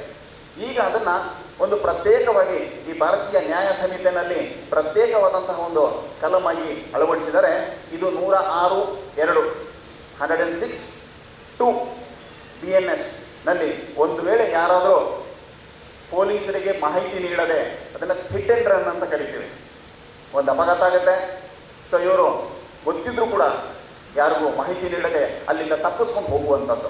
ಒಂದು ವೇಳೆ ಯಾರಾದರೂ ಈಗ ಹಿಟ್ ಆ್ಯಂಡ್ ರನ್ ಮಾಡ್ತಾರೆ, ಅಪಘಾತವಾದಾಗ ಅವರಿಗೆ ಚಿಕಿತ್ಸೆ ಕೊಡದೆ ಪೊಲೀಸರಿಗೆ ಮಾಹಿತಿ ನೀಡದೆ ಅಲ್ಲಿಂದ ತಪ್ಪಿಸ್ಕೊಂಡು ಹೋಗ್ತಾರೆ ಅಂತಂದರೆ ಅಂಥವರನ್ನು ಪತ್ತೆ ಮಾಡಿ 10 ವರ್ಷಗಳ ಕಾರಾಗೃಹವಾಸ 10 years ಇಂಪ್ರಿಸನ್ಮೆಂಟ್, ಅದೇ ರೀತಿಯಾಗಿ ಫೈನನ್ನು ಕೂಡ ಹಾಕುವಂತಹ ಒಂದು ಅವಕಾಶ ಇದೆ. ಸೊ ಈ ಒಂದು ಹೊಸ ಒಂದು ಕಾನೂನನ್ನು ಈ ಒಂದು ಕಾಯ್ದೆಯಲ್ಲಿ ಅಳವಡಿಸಿದ್ದಾರೆ. ಸೊ ಇದನ್ನು ಪ್ರತಿಯೊಬ್ಬರು ಗಮನದಲ್ಲಿ ಇಟ್ಕೋಬೇಕು, ಈ ಒಂದು ಬದಲಾವಣೆಯನ್ನು. ಮತ್ತು ಇನ್ನೊಂದು ಬಹುಶಃ ನಾವು ಆಗಿದ್ದಾಗೆ ಹೇಳ್ತಾ ಇದ್ದೀವಿ, ಕೆಲವೊಂದು ನಿಯಮಗಳನ್ನು ಉಲ್ಲಂಘನೆ ಮಾಡಿದರೆ ಅಂಥ ಚಾಲಕರ ಚಾಲನಾ ಪರವಾನಗಿ ಡ್ರೈವಿಂಗ್ ಲೈಸೆನ್ಸನ್ನು ಸಸ್ಪೆನ್ಷನ್ ಮಾಡುವಂತಹ ಒಂದು ವ್ಯವಸ್ಥೆ. ಈ ಕೆಲವೊಂದು ಅಪರಾಧಗಳನ್ನು ಅಥವಾ ನಿಯಮ ಉಲ್ಲಂಘನೆ ಮಾಡಿದರೆ ನಾವು RTOಗೆ ಒಂದು ಕಾಗದವನ್ನು ಬರೀತೇವೆ.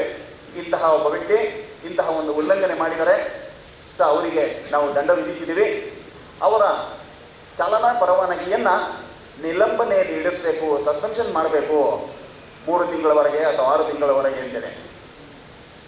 ಸೊ RTOದವರು ಅಂಥ ಸಂದರ್ಭದಲ್ಲಿ ಅಂತಹ ಚಾಲಕರ ಡ್ರೈವಿಂಗ್ ಲೈಸೆನ್ಸನ್ನು ನಿಲಂಬನೆಗೊಳಿಸ್ತಾರೆ. ಈಗಾಗಲೇ ಒಂದೆರಡು ಉದಾಹರಣೆ ಇಲ್ಲಿದೆ. ಕೆಲವು ಬಸ್ಸಿನ ಚಾಲಕರು ನಮ್ಮ ಹತ್ರ ಬಂದಿದ್ದಾರೆ. ಸೊ ಇದರ ನಮ್ಮ DL ಕ್ಯಾನ್ಸಲೇಷನ್ಗೆ RTOದಿಂದ ನಮಗೆ ಹೇಳ್ತಾ ಇದ್ದಾರೆ ಏನು ಮಾಡಬೇಕು ಅಂತೇಳಿ. ನಾವು ಈ ರೀತಿಯಾದಂತಹ ಕಾರ್ಯಾಗಾರಗಳನ್ನು ಆಗಿಂದಾಗೆ ಹಮ್ಮಿಕೊಳ್ತಾ ಇದ್ದೀವಿ.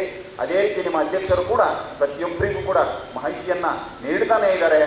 ಒಂದು ವೇಳೆ ಉಲ್ಲಂಘನೆಗಳು, ಉದಾಹರಣೆಗೆ ಅತಿ ವೇಗದ ಚಾಲನೆ, ಎಕ್ಸೆಸಿವ್ ಸ್ಪೀಡ್, ಬಹುಶಃ ನೀವು ಹೇಳ್ಬೋದು ರಸ್ತೆಗಳಲ್ಲಿ ನನಗೆ ಎಷ್ಟು ಸ್ಪೀಡ್ ಹೋಗಬೇಕು ಅಂತನ್ನುವಂಥದ್ದು ನಮಗೆ ಕಾಣೋದಿಲ್ಲ, ಅದು ಎಲ್ಲಿ ಬರಬೇಕಿಲ್ಲ ಅಂತೇಳಿ. ಇನ್ನು ಕೆಲವು ದಿನಗಳಲ್ಲಿ ರಸ್ತೆಗಳಲ್ಲಿ ಅಲ್ಲಲ್ಲಿ ನಾವು ವೇಗದ ಮಿತಿಯನ್ನು ತಿಳಿಸುವಂತಹ ಫಲಕಗಳನ್ನು ಅಳವಡಿಸ್ತೀವಿ.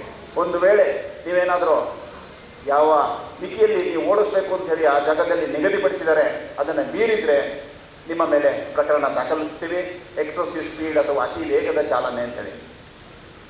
ಎರಡನೇದು ಅಪಾಯಕಾರಿ ಚಾಲನೆ, ಡೇಂಜರಸ್ ಡ್ರೈವಿಂಗ್. ಅಪಾಯಕಾರಿ ಚಾಲನೆ ಅಂತಂದರೆ ಏನು?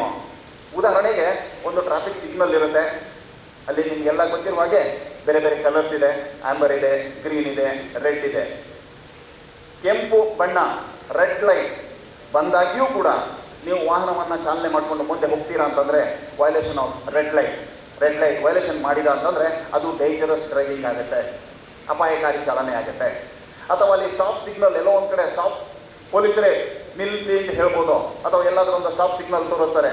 ಸೊ ನಿಲ್ಲಿಸಿ ಅಂತ ಸೂಚನೆ ನೀಡಿದ್ದೆಯೂ ನೀವು ಅದನ್ನು ಉಲ್ಲಂಘನೆ ಮಾಡಿದರೆ ಅದು ಕೂಡ ಡೇಂಜರಸ್ ಡ್ರೈವಿಂಗ್ ಆಗುತ್ತೆ.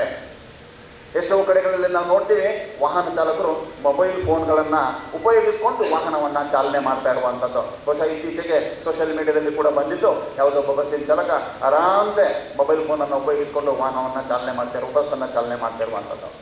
ಯಾವುದೇ ಒಬ್ಬ ವಾಹನದ ಚಾಲಕ ಯಾವುದೇ ವಾಹನ ಆಗ್ಬೋದು, ತಾವನು ಚಾಲನೆಯ ಸಮಯ ಮೊಬೈಲ್ ಫೋನ್ನ ಉಪಯೋಗ ಮಾಡ್ತಾನೆ ಅಂತಂದರೆ ಅದು ಕೂಡ ಡೇಂಜರಸ್ ಡ್ರೈವಿಂಗ್ ಆಗುತ್ತೆ. ಅದೇ ರೀತಿ ಓವರ್ಟೇಕಿಂಗ್ ಫ್ರಮ್ ಲೆಫ್ಟ್, ಎಡಬದಿಯಿಂದ ಓವರ್ಟೇಕ್ ಮಾಡುವಂಥದ್ದು. ಬಟ್ ಆದರೆ ಸೊ ಇದು ಮೀಡಿಯನ್ ಇರುವಂತಹ ಅಥವಾ ಸೊ ಆ ಕಡೆ ಈ ಕಡೆ ಹೋಗುವಂತಹ ಒಂದು ವ್ಯವಸ್ಥೆ ಅಥವಾ ಹೈವೇನಲ್ಲಿ ಅದು ಬರೋದಿಲ್ಲ. ಬಟ್ ಒಂದು ರೋಡ್ ಸಿಂಗಲ್ ರಸ್ತೆ ಇರುವಂತಹ ಕಡೆಗಳಲ್ಲಿ ಯಾರಾದರೂ ಎಡಬದಿಯಿಂದ ವಾಹನ ಚಾಲನೆ ಮಾಡಿದರೆ, ಒಂದು ವಾಹನವನ್ನು ಓವರ್ಟೇಕ್ ಮಾಡಿದರೆ, ಸೊ ಓವರ್ಟೇಕಿಂಗ್ ಫ್ರಮ್ ಲೆಫ್ಟ್ ಅದು ಕೂಡ ಒಂದು ಡೇಂಜರಸ್ ಡ್ರೈವಿಂಗ್ ಆಗುತ್ತೆ. ಅದೇ ರೀತಿಯಾಗಿ ಅಗೇನ್ಸ್ಟ್ ಒನ್ ವೇ, ನಾವು ರಸ್ತೆಗಳಲ್ಲಿ ನೋಡ್ತಾ ಇದ್ದೀವಿ, ನಮ್ಮ ಹೈವೇನಲ್ಲಿ ಹೆಚ್ಚು ಕಡಿಮೆ 1 ರಿಂದ 2 ಅಥವಾ 3 ಕಿಲೋಮೀಟರ್ ದೂರಕ್ಕೆ ಮೀಡಿಯನ್ ಓಪನಿಂಗ್ ಇರುತ್ತೆ. ಸೊ ಅಲ್ಲಲ್ಲಿ ಇರುವಂತಹ ಜನರು ಏನು ಮಾಡ್ತಾರೆ, ಅಯ್ಯೋ ನಾನು ಯಾಕಪ್ಪ 2 ಕಿಲೋಮೀಟರ್ ದೂರ ಸುತ್ತಾಡ್ಕೊಂಡು ಬರಬೇಕು, ನಾವು ಇಲ್ಲಿ ಆರಾಮ್ಸೆ ಉಲ್ಟಾ ದಿಕ್ಕಿನಲ್ಲಿ ಹೋಗೋಣ ಅಂತನ್ನುವಂಥದ್ದು ಅಗೇನ್ಸ್ಟ್ ಒನ್ ವೇ ಹೋಗ್ತಾರೆ. ಆ ಪ್ರಯುಕ್ತ ಎಷ್ಟೋ ಕಡೆ ಅಪಘಾತಗಳು ಕೂಡ ಆಗಿದ್ದಾವೆ. ಸೊ ಈ ರೀತಿಯಾಗಿ ಒನ್ ವೇ ವಿರುದ್ಧವಾಗಿ ಹೋಗುವಂಥದ್ದು ಅಂಥದ್ದು ಏನಾದರೂ ಕಂಡುಬಂತು ಅಂತಂದರೆ ಅದು ಕೂಡ ಅಪಾಯಕಾರಿ ಚಾಲನೆ ಆಗುತ್ತೆ. ಸೊ ಇದೆಲ್ಲವೂ ಕೂಡ ಈ ಅಪಾಯಕಾರಿ ಚಾಲನೆ ಅಂತನ್ನುವಂತಹ ಒಂದು ವ್ಯಾಖ್ಯಾನದ ಒಳಗೆ ಬರುತ್ತೆ.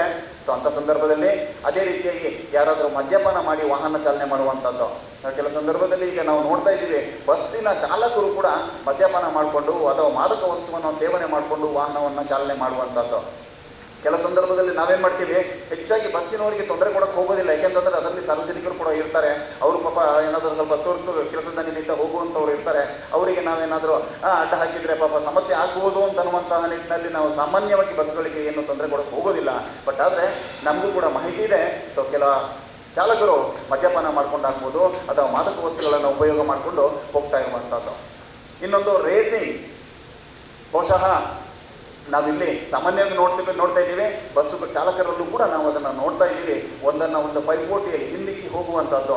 ಅದರ ಜೊತೆಗೆ ಒಂದು ಕಡೆ ಎಲ್ಲಾದರೂ ಒಂದು ಬ್ಲಾಕ್ ಆಗಿದೆ ಅಂತಂದರೆ ಏನು ಮಾಡ್ತಾರೆ, ಪಕ್ಕದ ಫುಟ್ಪಾತ್ ಇರ್ಬೋದು, ಪಕ್ಕದ ಮಣ್ಣು ರಸ್ತೆ ಇರ್ಬೋದು, ಅದೆಲ್ಲವನ್ನ ಯಾವುದನ್ನು ಕೂಡ ಗಮನಕ್ಕೆ ತಗೊಳ್ಳದೆ, ಸೊ ಒಂದು ವೇಳೆ ಬಿಸಿಲುಗಾಲದಲ್ಲಿ ತುಂಬ ಧೂಳು ಇರ್ತದೆ. ಎಲ್ಲರಿಗೂ ನಮಸ್ಕಾರಗಳು.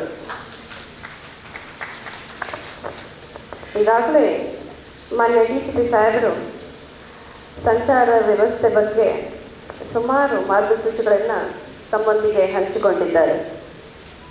ಮಂಗಳೂರು ನಗರ ಬೇರೆ ನಗರಗಳಂತೆ ಅಭಿವೃದ್ಧಿಗೆ ಒಳಪಟ್ಟಿದೆ. ಆದರೆ ಇಲ್ಲಿನ ಐತಿಹಾಸಿಕವಾಗಿರುವಂತಹ ಸಾರಿಗೆ ವ್ಯವಸ್ಥೆ ಬೇರೆ ಎಲ್ಲ ನಗರಗಳಲ್ಲಿ ಇದ್ದಂತೆಯೇ ಹಾಕಿಕೊಂಡಿರುತ್ತಾರೆ. ಇಲ್ಲಿಯ ರೋಡು ರಸ್ತೆಗಳು ಹಳೆದಂತೆ ಆಗಿದ್ದರೂ ಇತ್ತೀಚೆಗೆ ವಾಹನ ದಟ್ಟಣೆ ಹೆಚ್ಚಾಗುತ್ತದೆ ಇದೆ. ಹಾಗಿದ್ದಲ್ಲಿ ನಾವು ಬದಲಾವಣೆಗಳನ್ನು ಮಾಡಿಕೊಳ್ಳಬೇಕಾಗುತ್ತದೆ. ಈಗಾಗಲೇ ಮಾನ್ಯರು ಹೇಳಿದಂತೆ ಕಾನೂನಲ್ಲೂ ಸುಮಾರು ಬದಲಾವಣೆಗಳು ಬಂದಿವೆ. ನ್ಯೂ ಕ್ರಿಮಿನಲ್ ಲಾಸ್, ಭಾರತೀಯ ನ್ಯಾಯ ಸಂಹಿತ, ಭಾರತೀಯ ನಾಗರಿಕ ಸುರಕ್ಷಾ ಸಂಹಿತ ಮತ್ತು ಭಾರತೀಯ ಸಾಕ್ಷ್ಯ ಸಂಹಿತೆಗಳನ್ನು ಮುಂದಿನ ತಿಂಗಳು ಜಾರಿಯಲ್ಲಿ ಬರುತ್ತವೆ.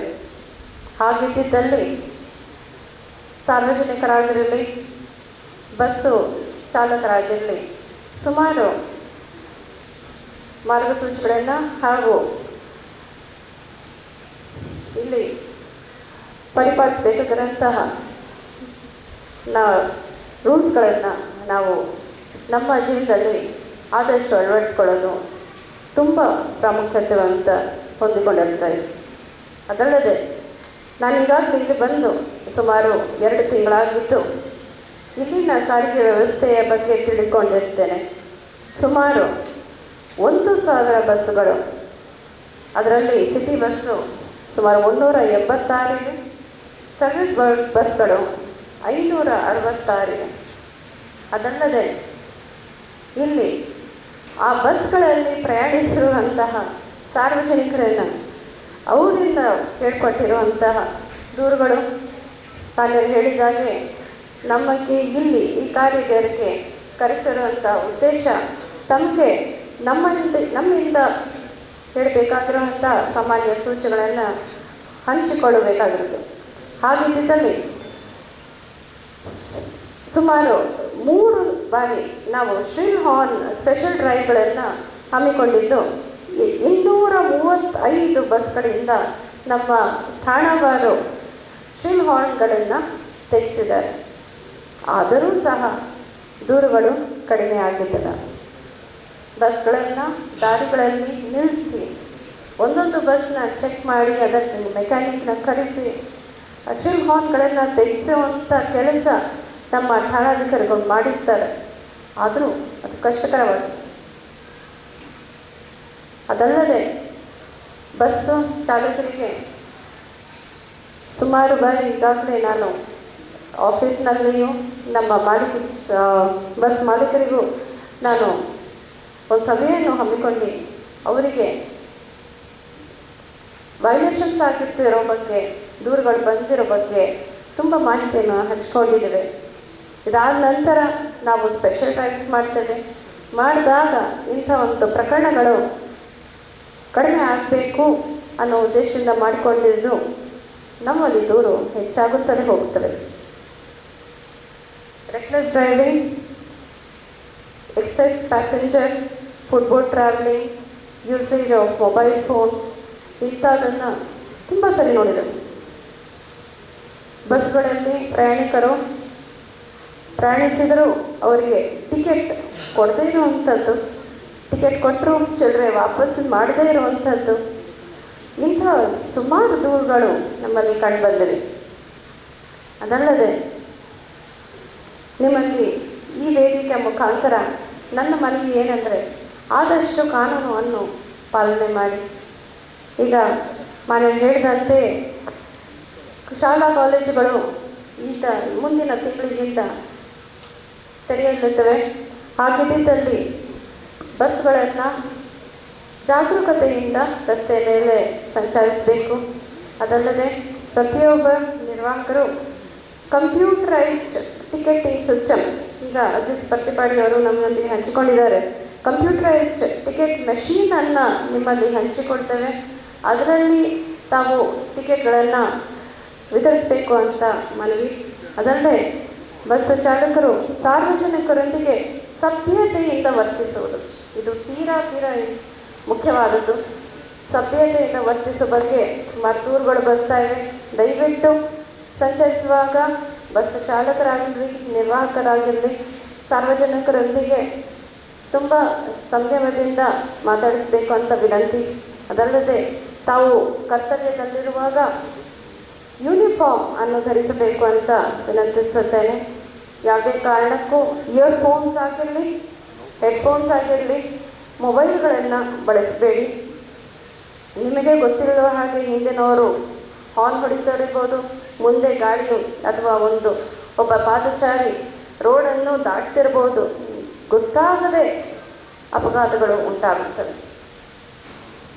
ಕಳೆದ ತಿಂಗಳು ಸಹ್ಯಾದ್ರಿ ಕಾಲೇಜ್ ಹತ್ರ ಒಬ್ಬ ಹೆಣ್ಮಗಳು, ಕಾಲೇಜ್ ಸ್ಟೂಡೆಂಟ್, ಬ್ಯಾರಿಕೇಡ್ ಹತ್ರ ಬಸ್ಸು ತುಂಬ ಫಾಸ್ಟಾಗಿ ಬಂದು ಮೂಮೆಂಟ್ ಆದಾಗ ಬಿದ್ದಿರುವಂಥ ಪ್ರಕರಣವನ್ನು ಕಂಡುಬಂತು. ಅದರಲ್ಲಿ ಯಾರ ಜಾಗರೂಕತೆ ವಹಿಸಬೇಕಾಗಿತ್ತು ಅಂತ ತಾವೇ ಆಲೋಚನೆ ಮಾಡಬೇಕಾಗಿದೆ. ನಮ್ಮ ಮನೆಯಲ್ಲಿ ಮಕ್ಕಳಿದ್ದಾರೆ, ಇಲ್ಲಿ ನಮ್ಮ ಬಸ್ನಲ್ಲಿ ಕುಳಿತವರು ಅವರ ಹಾಗೆ ಅಂತ ಅಂದ್ಕೊಂಡು ತಾವು ತುಂಬ ಜಾಗರೂಕತೆಯಿಂದ ವಾಹನವನ್ನು ಚಲಾಯಿಸಬೇಕು ಅಂತ ನಾನು ವಿನಂತಿಸ್ತೇನೆ. ಅದಲ್ಲದೆ ತಮ್ಮ ರೂಟ್ಗಳು, ನಿರ್ದಿಷ್ಟವಾಗಿ ರೂಟ್ಗಳನ್ನು ತಮಗೆ ಕೊಟ್ಟಿರ್ತಾರೆ. RTO ಅಧಿಕಾರಿಗಳಿಗೆ ಈಗ ಈ ವೇದಿಕೆ ಮೂಲಕ ನಾನು ವಿನಂತಿಸಿದ್ದೇನೆಂದರೆ, ಈ ಟೈಮಿಂಗ್ಸನ್ನು ರಿವೈಸ್ ಮಾಡಬೇಕು.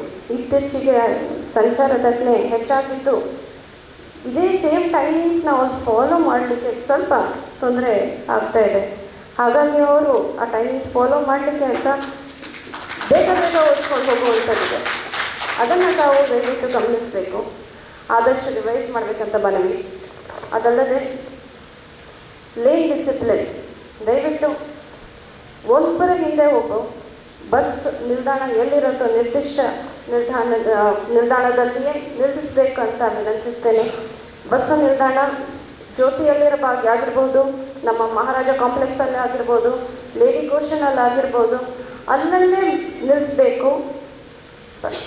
ನಮ್ಮ ಸಾರ್ವಜನಿಕರು ಅಲ್ಲಿಗೆ ಬಂದು ಬಸ್ಸು ಹತ್ತಬೇಕು. ಹಾಗಾಗಿ ನೀವು ಅವ್ರು ನಿಂತಿರೋ ಜಾಗಕ್ಕೆ ನಿಲ್ಲಿಸದೆ ಬಸ್ಸಿನ ತಂಗುದಾಣದಲ್ಲಿ ನಿಲ್ಲಿಸಬೇಕು ಅಂತ ವಿನಂತಿಸ್ತೇನೆ. ಈಗ ಮಾಡಿದಲ್ಲಿ ಹಿಂದೆ ಬರುವಂಥ ಬಸ್ಸು ತಮ್ಮ ಬಸ್ಸಿನ ಹಿಂದೆನೇ ನಿಲ್ಲಿಸಬೇಕು. ಅದನ್ನು ಓವರ್ಟೇಕ್ ಮಾಡಿ ರೈಟ್ಗೆ ಬಂದು ನಿಲ್ಲಿಸಿದ್ರೆ ಅಲ್ಲಿ ಸೀನಿಯರ್ ಸಿಟಿಸನ್ಸ್ ಇರ್ಬೋದು, ಮಕ್ಕಳಿರ್ಬೋದು, ಮಹಿಳೆಯರಿರ್ಬೋದು, ದಾಟಿಸ್ಕೊಂಡು 2-3 ಬಸ್ಸು ಓಡಿಕೊಂಡು ಬಂದು ಹತ್ತುವಂಥ ಸಂಗತಿ ನಮ್ಮ ಕಣ್ಣಾರೆ ನೋಡ್ತೇವೆ. ಇದರಿಂದ ಅಪಘಾತಗಳು ಹೆಚ್ಚಾಗುತ್ತೆ. ದಯವಿಟ್ಟು ಆ ಥರ ಮಾಡಲಿಕ್ಕೆ ಹೋಗಬೇಡಿ. ಇನ್ನೊಂದು, ಇತ್ತೀಚೆಗೆ ನಾವು ಬ್ಯಾರಿಕೇಡ್ಸ್ ಹಾಕ್ಸಿದ್ದೀವಿ ರೋಡ್ ಮಧ್ಯದಲ್ಲಿ. ಲೇಡಿ ಕೋಶನ್ ಹತ್ರ ಆಗಿರಲಿ, ನಮ್ಮ ಸಾಹೇಬ್ರ ಆದೇಶದ ಮೇರೆಗೆ ಅಲ್ಲಿ ಬ್ಯಾರಿಕೇಡ್ಸ್ಗಳನ್ನು ಹಾಕ್ಸಿದ್ದೀವಿ.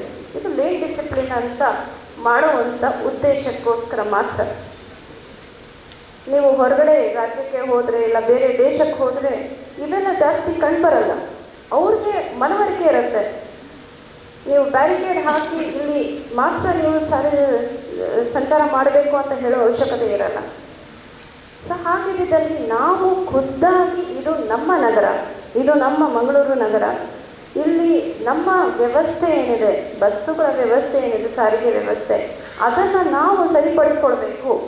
ಇನ್ನೊಬ್ಬರಿಂದ ನಾವು ಕೇಳಿಸ್ಕೊಳ್ಳೋವಂಥ ಪರಿಸ್ಥಿತಿ ಬರಕೂಡ್ದು ಅಂತ ಎಲ್ಲರೂ ಒಂದು ದೃಢ ನಿಶ್ಚಯ ಮಾಡಿದರೆ ನಾವೆಲ್ಲರೂ ಸೇರಿ ಖಂಡಿತ ಒಂದು ಸುಗಮ ಸಂಚಾರಕ್ಕೆ ನಾವು ಮಾಡಿಕೊಳ್ಬೋದಾಗಿದೆ. ಅದಲ್ಲದೆ ಚಾಲಕರು ಮತ್ತು ನಿರ್ವಾಹಕರು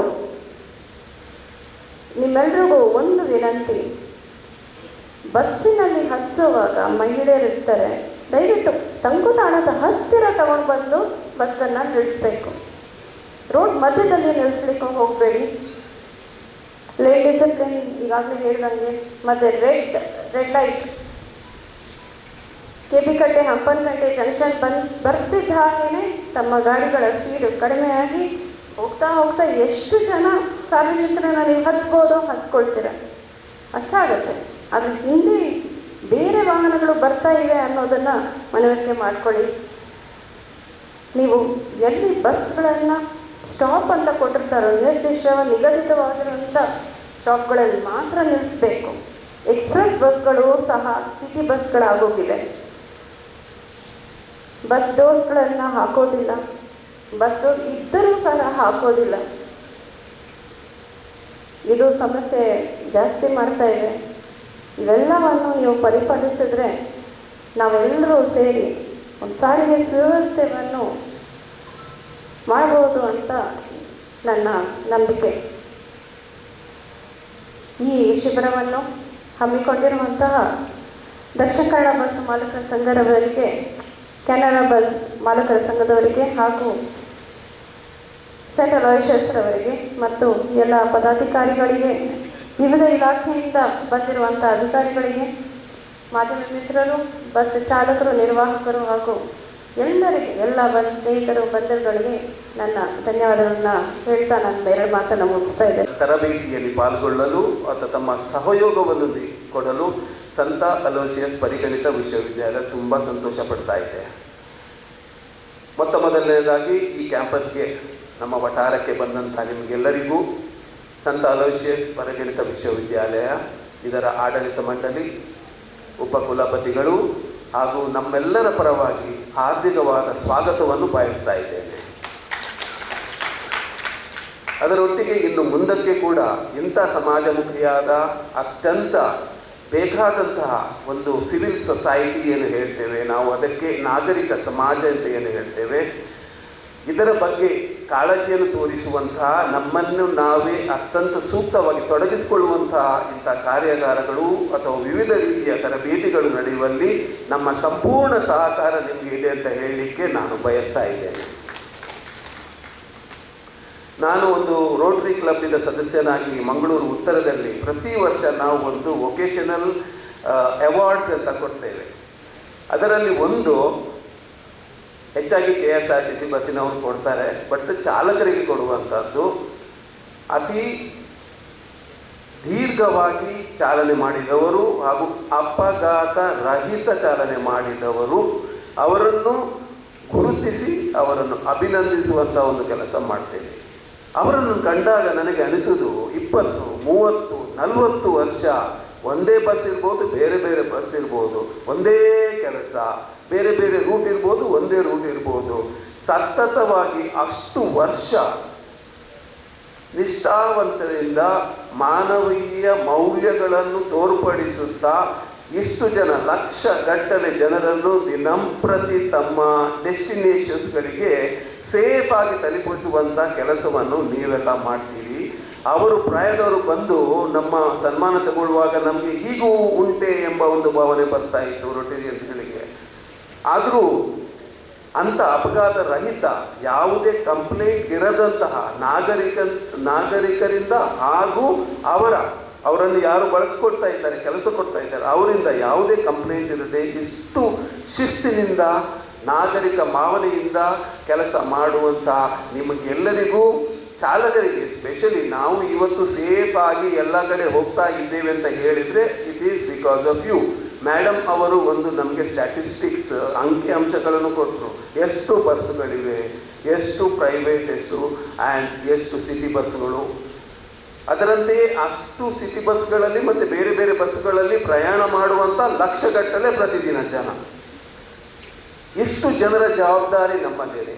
ಅದಕ್ಕೋಸ್ಕರ ಸತತವಾಗಿ ಇಂಥ ತರಬೇತಿ ಕಾರ್ಯಗಳನ್ನು ನಾನು ಮಕ್ಕಳಿಗೆ ಕೂಡ ಹೇಳುವುದಂತಿದೆ. ಶುಕ್ರವಾರ 2 ಗಂಟೆ 2 ರಿಂದ 4 ಪ್ರತಿ ಶುಕ್ರವಾರ ನಾವು ECCC ಮತ್ತು ಪಠ್ಯೇತರ ಚಟುವಟಿಕೆ ಬಗ್ಗೆ ಸಮಯಕ್ಕೆ ಬಂದಾಗ ನಾವು ಟ್ರಾಫಿಕ್ ಅಥವಾ RTO ಅಥವಾ ಬೇರೆ ಬೇರೆ ಆಫೀಸರ್ಸ್ಗಳಿಗೆ ನಾವು ರಿಕ್ವೆಸ್ಟ್ ಮಾಡಿದಾಗ ಅವರು ತಮ್ಮ ಸಿಬ್ಬಂದಿಗಳನ್ನು ಕಳಿಸಿ, ಅಧಿಕಾರಿಗಳನ್ನು ಕಳಿಸಿ, ನಮ್ಮ ಬೇರೆ ಬೇರೆ ಪಂಗಡಗಳು, ವಿದ್ಯಾರ್ಥಿ ಪಂಗಡಗಳೊಟ್ಟಿಗೆ ಇಂಟರಾಕ್ಷನ್ ಮಾಡಿ ಅವರಿಗೆ ಈ ಕಾಯ್ದೆ ಕಾನೂನುಗಳು ಏನಿವೆ, ಹೊಸತು ಏನು ಬರ್ತಾ ಇದೆ, ಹೆಲ್ಮೆಟ್ ಧರಿಸುವಂಥದ್ದು ಇರ್ಬೋದು, ಅಪಘಾತಗಳನ್ನು ಹೇಗೆ ಅವಾಯ್ಡ್ ಮಾಡಿಕೊಡುವಂಥದ್ದು, ಸ್ಪೀಡನ್ನು ಹೇಗೆ ಮೇಂಟೈನ್ ಮಾಡುವಂಥದ್ದು. ಒಬ್ಬರು ಅಧಿಕಾರಿಗಳು ಹೇಳಿದರು, ನಿಮಗೆ ಬ್ರೇಕ್ ಹಾಕಲಿಕ್ಕೆ ಮನಸ್ಸಿಲ್ಲ ಮಕ್ಕಳಿಗೆ ತರುಣ ಏಜಲ್ಲಿ, ಆದರೂ ಕೂಡ ಬ್ರೇಕ್ಗಳು ಇರುವುದೇ ನೀವು ಫಾಸ್ಟ್ ಹೋಗಲಿಕ್ಕೆ. ಎಷ್ಟು ಫಾಸ್ಟ್ ಹೋಗ್ಬೋದೆಂದು ನಿರ್ಧಾರ ಮಾಡೋದು ಯಾವುದು? ಬ್ರೇಕ್ ಅಲ್ವಾ? ಸೊ ಬ್ರೇಕನ್ನು ನೀವು ನಮಗೆ ಕಂಟ್ರೋಲ್ ಮಾಡಲಿಕ್ಕೆ ಒಂದು ಅಳವಡಿಸಿದ ಒಂದು ಸಾಧನ ಅಲ್ಲ, ಅದನ್ನು ನಮಗೆ ಎಷ್ಟು ಫಾಸ್ಟ್ ಹೋಗ್ಲಿಕ್ಕಾಗ್ತದೆ, ಎಷ್ಟು ಸೇಫ್ ಆಗಿ ಡ್ರೈವ್ ಮಾಡಲಿಕ್ಕಾಗತ್ತೆ, ಅದಕ್ಕೋಸ್ಕರ ಬ್ರೇಕ್ ಇರೋದು. ನಾವು ಕೂಡ ಟೀಚರ್ಸು ನಿಮ್ಮನ್ನು ಬ್ರೇಕ್ ಆಗಲಿಕ್ಕೆ ಇಲ್ಲಿ ಇಲ್ಲ, ಇಲ್ಲ, ನಾವು ನಿಮಗೆ ಬ್ರೇಕ್ ಇದ್ದದ್ದು ಯಾಕಂದರೆ ಎಷ್ಟು ಫಾಸ್ಟ್ ನೀವು ಮುಂದಕ್ಕೆ ಹೋಗ್ಬೋದು ಅಂತ ಹೇಳಲಿಕ್ಕೆ ನಾವಿರುವುದು. ಅದಕ್ಕೋಸ್ಕರ ಒಂದು ಬ್ರೇಕ್ ಬೇಕೇ ಬೇಕು, ಕಂಟ್ರೋಲ್ ಬೇಕೇ ಬೇಕಂತ ಹೇಳುವಾಗ ಮಕ್ಕಳಿಗೆ ಅರ್ಥ ಆಯಿತು. ಆ ಬ್ರೇಕ್ ಎಂಬುದು ನಮ್ಮನ್ನು ಕಂಟ್ರೋಲ್ ಮಾಡುವಂಥ ಸಾಧನ ಅಲ್ಲ, ಅದನ್ನೇ ಚೆನ್ನಾಗಿ ಬಳಸಿ ಫಾಸ್ಟ್ ಕೂಡ ಹೋಗಲಿಕ್ಕೆ ಆಗತ್ತೆ, ನಮ್ಮ ಜೀವನದಲ್ಲಿ ಮುಂದೆ ಹೋಗ್ಲಿಕ್ಕೂ ಆಗತ್ತೆ. ಅದಕ್ಕೋಸ್ಕರ ಕಾಯ್ದೆ ಕಾನೂನುಗಳು ಬೇಕೇ ಬೇಕೆಂಬ ಒಂದು ಮನವರಿಕೆ ಕೂಡ ಅವರಿಗೆ ಆಗಿದೆ. ಸೊ ಎರಡೂ ಈ ಸಂಘಗಳೇನಿವೆ ಒಳ್ಳೆ ಕೆಲಸ ಮಾಡ್ತಾ ಇದ್ದೀರಾ. ಇನ್ನು ಮುಂದಕ್ಕೆ ಕೂಡ ಇಂಥ ಕೆಲಸಗಳು ಮುಂದುವರಿಯಲಿ, ನಾವು ಸೇಫಾಗಿ ಒಂದು ಟ್ರಾವೆಲ್ ಮಾಡಲಿಕ್ಕೆ ಅವಕಾಶ ಬರಲಿ, ಒಂದು ಉತ್ತಮವಾದ ನಾಗರಿಕ ಸಮಾಜ ಸಂಚಾರಕ್ಕೆ ಸಂಬಂಧಪಟ್ಟಂತೆ ನಾವು ಮಾಡುವಂತೆ ಆಗಲಿ ಅಂತ ಹೇಳುತ್ತಾ ಅವಕಾಶಕ್ಕೆ ಧನ್ಯವಾದಗಳ ಸಂಬಂಧ ನನ್ನ ಮಾತುಗಳನ್ನು ಮುಗಿಸ್ತೇನೆ.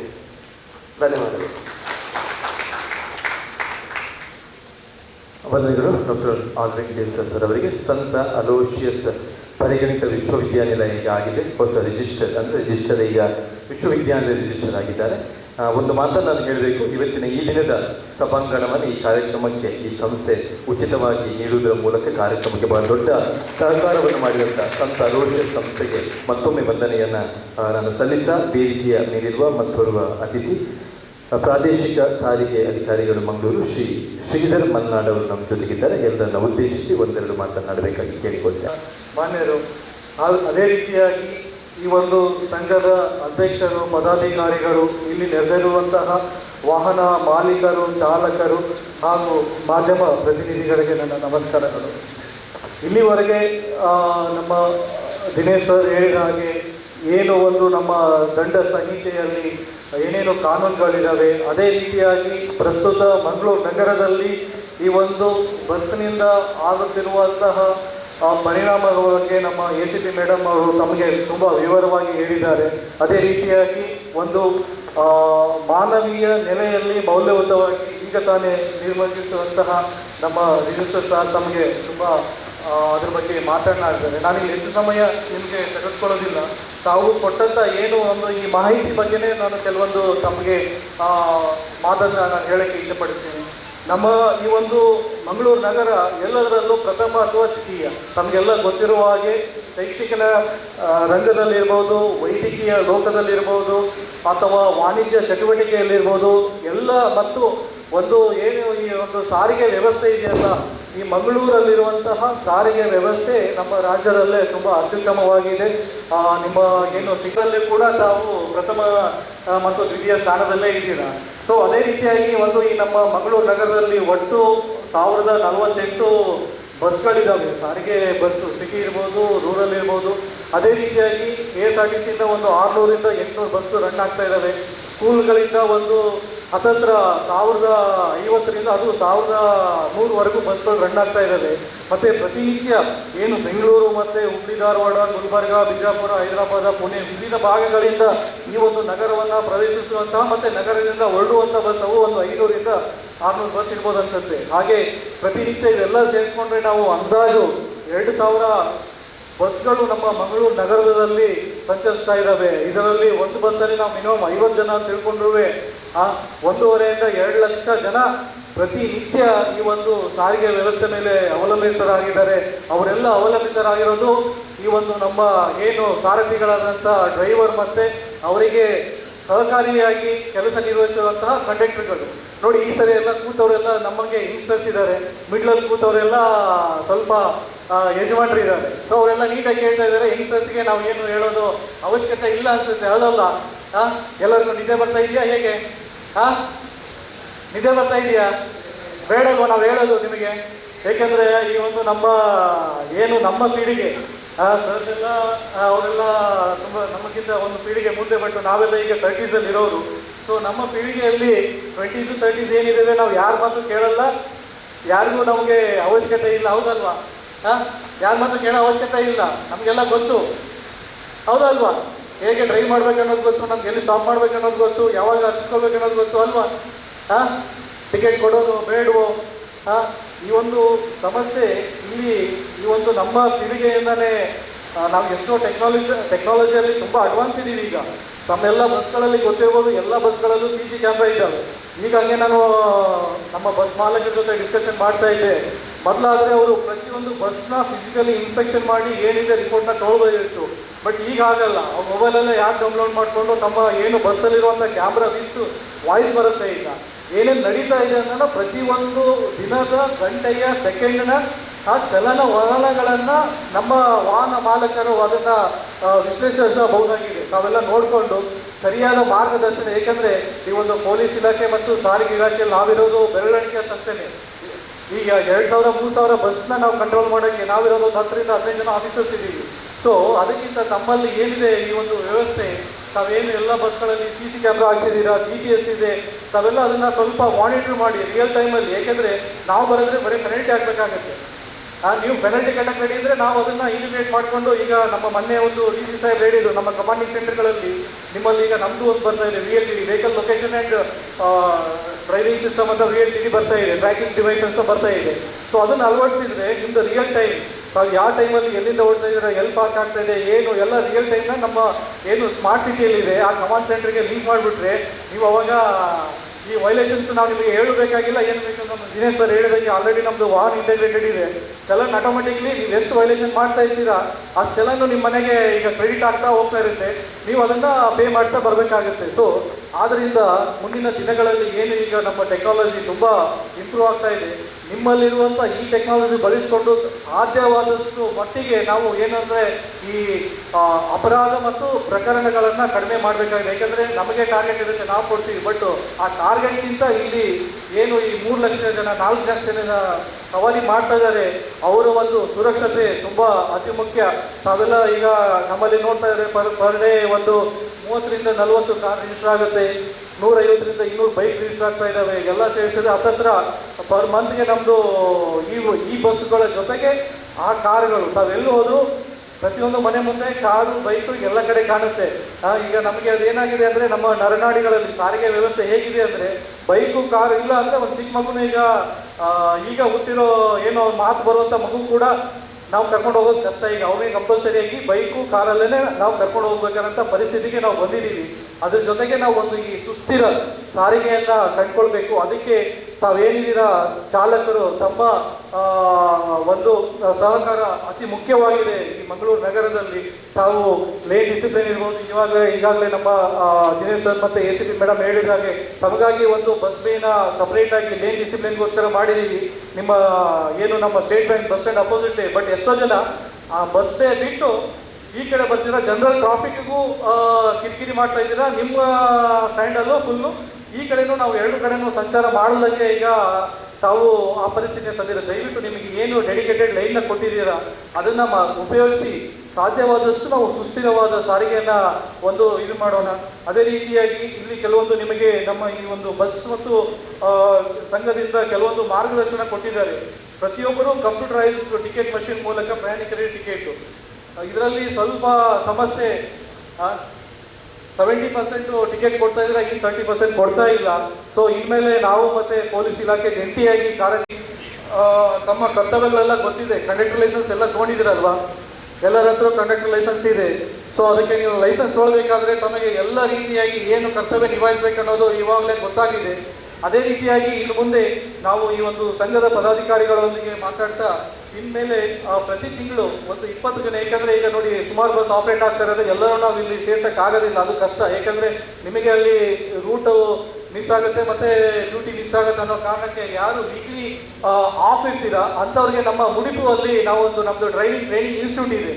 ಸೊ ಅದಕ್ಕೆ ನಾನು ಈ ಒಂದು ಸಂಘದ ಪದಾಧಿಕಾರಿಗಳಿಂದ ರಿಕ್ವೆಸ್ಟ್ ಮಾಡ್ಕೊಳ್ತಾ ಇದ್ದೀನಿ, ತಾವೇನು ಒಂದು ನಮಗೆ ವೀಕ್ಲಿ ಚಾರ್ಟ್ ಕೊಟ್ಟರೆ ಸೊ ಪ್ರತಿ ವೀಕು ಯಾರ್ಯಾರು ಆಫ್ ಇರ್ತಾರೆ ಒಂದೊಂದು 20 ಜನಕ್ಕೆ ನಮ್ಮ ಮುಡಿಪುರಲ್ಲಿರುವಂತಹ ನುರಿತ ತಜ್ಞರಿದ್ದಾರೆ, ಅವ್ರ ಮೂಲಕ ಒಂದು ಏನು ಈ ಕಾರ್ಯಗಳನ್ನು ವರ್ಷ ಪೂರ್ತಿ, ಏಕೆಂದರೆ ಇದು ಬರೀ ಒಂದಿನಕ್ಕೆ ಮಾತ್ರ ಸೀಮಿತ ಆಗಬಾರ್ದು. ಈ ಒಂದು ಕಾರ್ಯಕ್ರಮದಲ್ಲಿ ನಮ್ಮ, ಏಕೆಂದರೆ ನೋಡಿ ನಾವು ಹೇಳೋದಂಗೆ 1000 ಬಸ್ ಅಂದರೆ ಇಂಟು ಇಬ್ಬರು, ಒಬ್ಬರು ಕಂಡಕ್ಟರ್ ಒಬ್ಬರು ಡ್ರೈವರ್, ಹತ್ತತ್ರ 2000 ಜನ ಆಗ್ತಾರೆ. ಬಟ್ ಇಲ್ಲಿ ನಾವು ಆಡ್ಲಿ ಸೇರಿರೋದು ಒಂದು 50ರಿಂದ 100. ಆದ ಕಾರಣ ಆ ಒಂದು ಇದು ಒಂದು ಕಾರ್ಯಕ್ರಮದ ಉದ್ದೇಶವನ್ನು ನಾವು ಯಶಸ್ವಿ ಮಾಡಬೇಕಾದ್ರೆ ನಮ್ಮ ಏನಿರ್ತಾರೆ ವೀಕ್ಲಿ ಆಫ್ ಇರ್ತಾರೆ ಅಂಥವ್ರಿಗೆ ಪ್ರತಿ ಒಂದು ವೀಕ್ ನಾವೇ ಶೆಡ್ಯೂಲ್ ಮಾಡಿಕೊಂಡು ನಮ್ಮಲ್ಲಿ ಏನು ಮುಡಿಪಲ್ಲಿ ಏನು ಆಲ್ರೆಡಿ ಈಗ ನಮ್ಮ ಮತ್ತು KSRTC ಮೂಲಕ ಏನು ನಡೀತಾ ಇದೆ ಹೆವಿ ಡ್ರೈವಿಂಗ್ ಟ್ರೈನಿಂಗ್ ಇನ್ಸ್ಟಿಟ್ಯೂಟ್, ನಮ್ಮದೇ ಆದ ಟ್ರ್ಯಾಕ್ ಇದೆ, ಅಲ್ಲಿ ಸೆನ್ಸರ್ ಸಿಸ್ಟಮ್ ಇದೆ, ಮತ್ತು ನಾವು ನಿಮಗೆ ಏನು ಯಾವ ರೀತಿಯಾಗಿ ಚಾಲನೆ ಮಾಡಬೇಕು, ಮತ್ತು ತಮಗೆ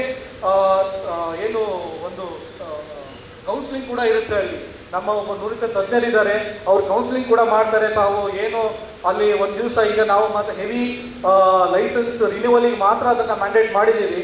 ಬಟ್ ಈ ಒಂದು ವೇದಿಕೆ ಮೂಲಕ ತಮ್ಮ ಅಧ್ಯಕ್ಷರು ಮತ್ತು ಪದಾಧಿಕಾರಿ ಎಲ್ಲರನ್ನ ನಾನು ರಿಕ್ವೆಸ್ಟ್ ಮಾಡ್ಕೊಡ್ತೀನಿ.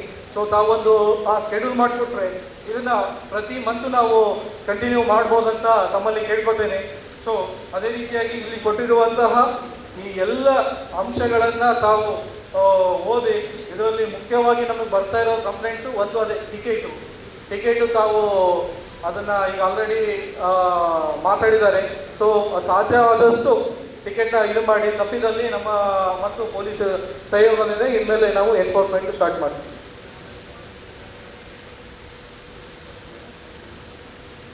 ಸೊ ಅದೇ ರೀತಿಯಾಗಿ ತಮ್ಮ ದಾಖಲೆಗಳು DL ಮತ್ತು ಇನ್ಶೂರೆನ್ಸು, ವಾಹನ ಹೊಗೆ ಪ್ರಮಾಣ ಪತ್ರ ಮತ್ತು ಫಿಟ್ನೆಸ್ ಸರ್ಟಿಫಿಕೇಟು ಎಲ್ಲವನ್ನೂ ಕೂಡ ಒಂದು ದಾಖಲೆಗಳನ್ನು ತಾವು ವಾಹನದ ತಮ್ಮ ಏನು ಡ್ರೈವರ್ ಸೀಟ್ ಇರುತ್ತೆ ಹಿಂಭಾಗದಲ್ಲಿ ಕಡ್ಡಾಯವಾಗಿ ಪ್ರದರ್ಶಿಸಬೇಕು.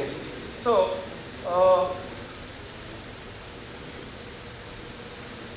ಆಮೇಲೆ ಬೋರ್ಡಿಂಗ್ ನೀವು ನಿಗದಿತ ಸ್ಥಳಗಳಲ್ಲಿ ಪ್ರಯಾಣಿಕರನ್ನ ಇಳಿಸುವುದು ಮತ್ತು ಹತ್ತಿಸುವುದು. ಎಷ್ಟೋ ಸಾರಿ ನಾವು ನೋಡ್ದಂಗೆ ಒಂದು ಬಸ್ ಮುಂದಿರುತ್ತೆ, ಹಿಂದಿನ ಬಸ್ ಅವರು ರೋಡ್ ಮಿಡ್ಲಲ್ಲಿ ನಿಲ್ಲಿಸ್ತಾರೆ.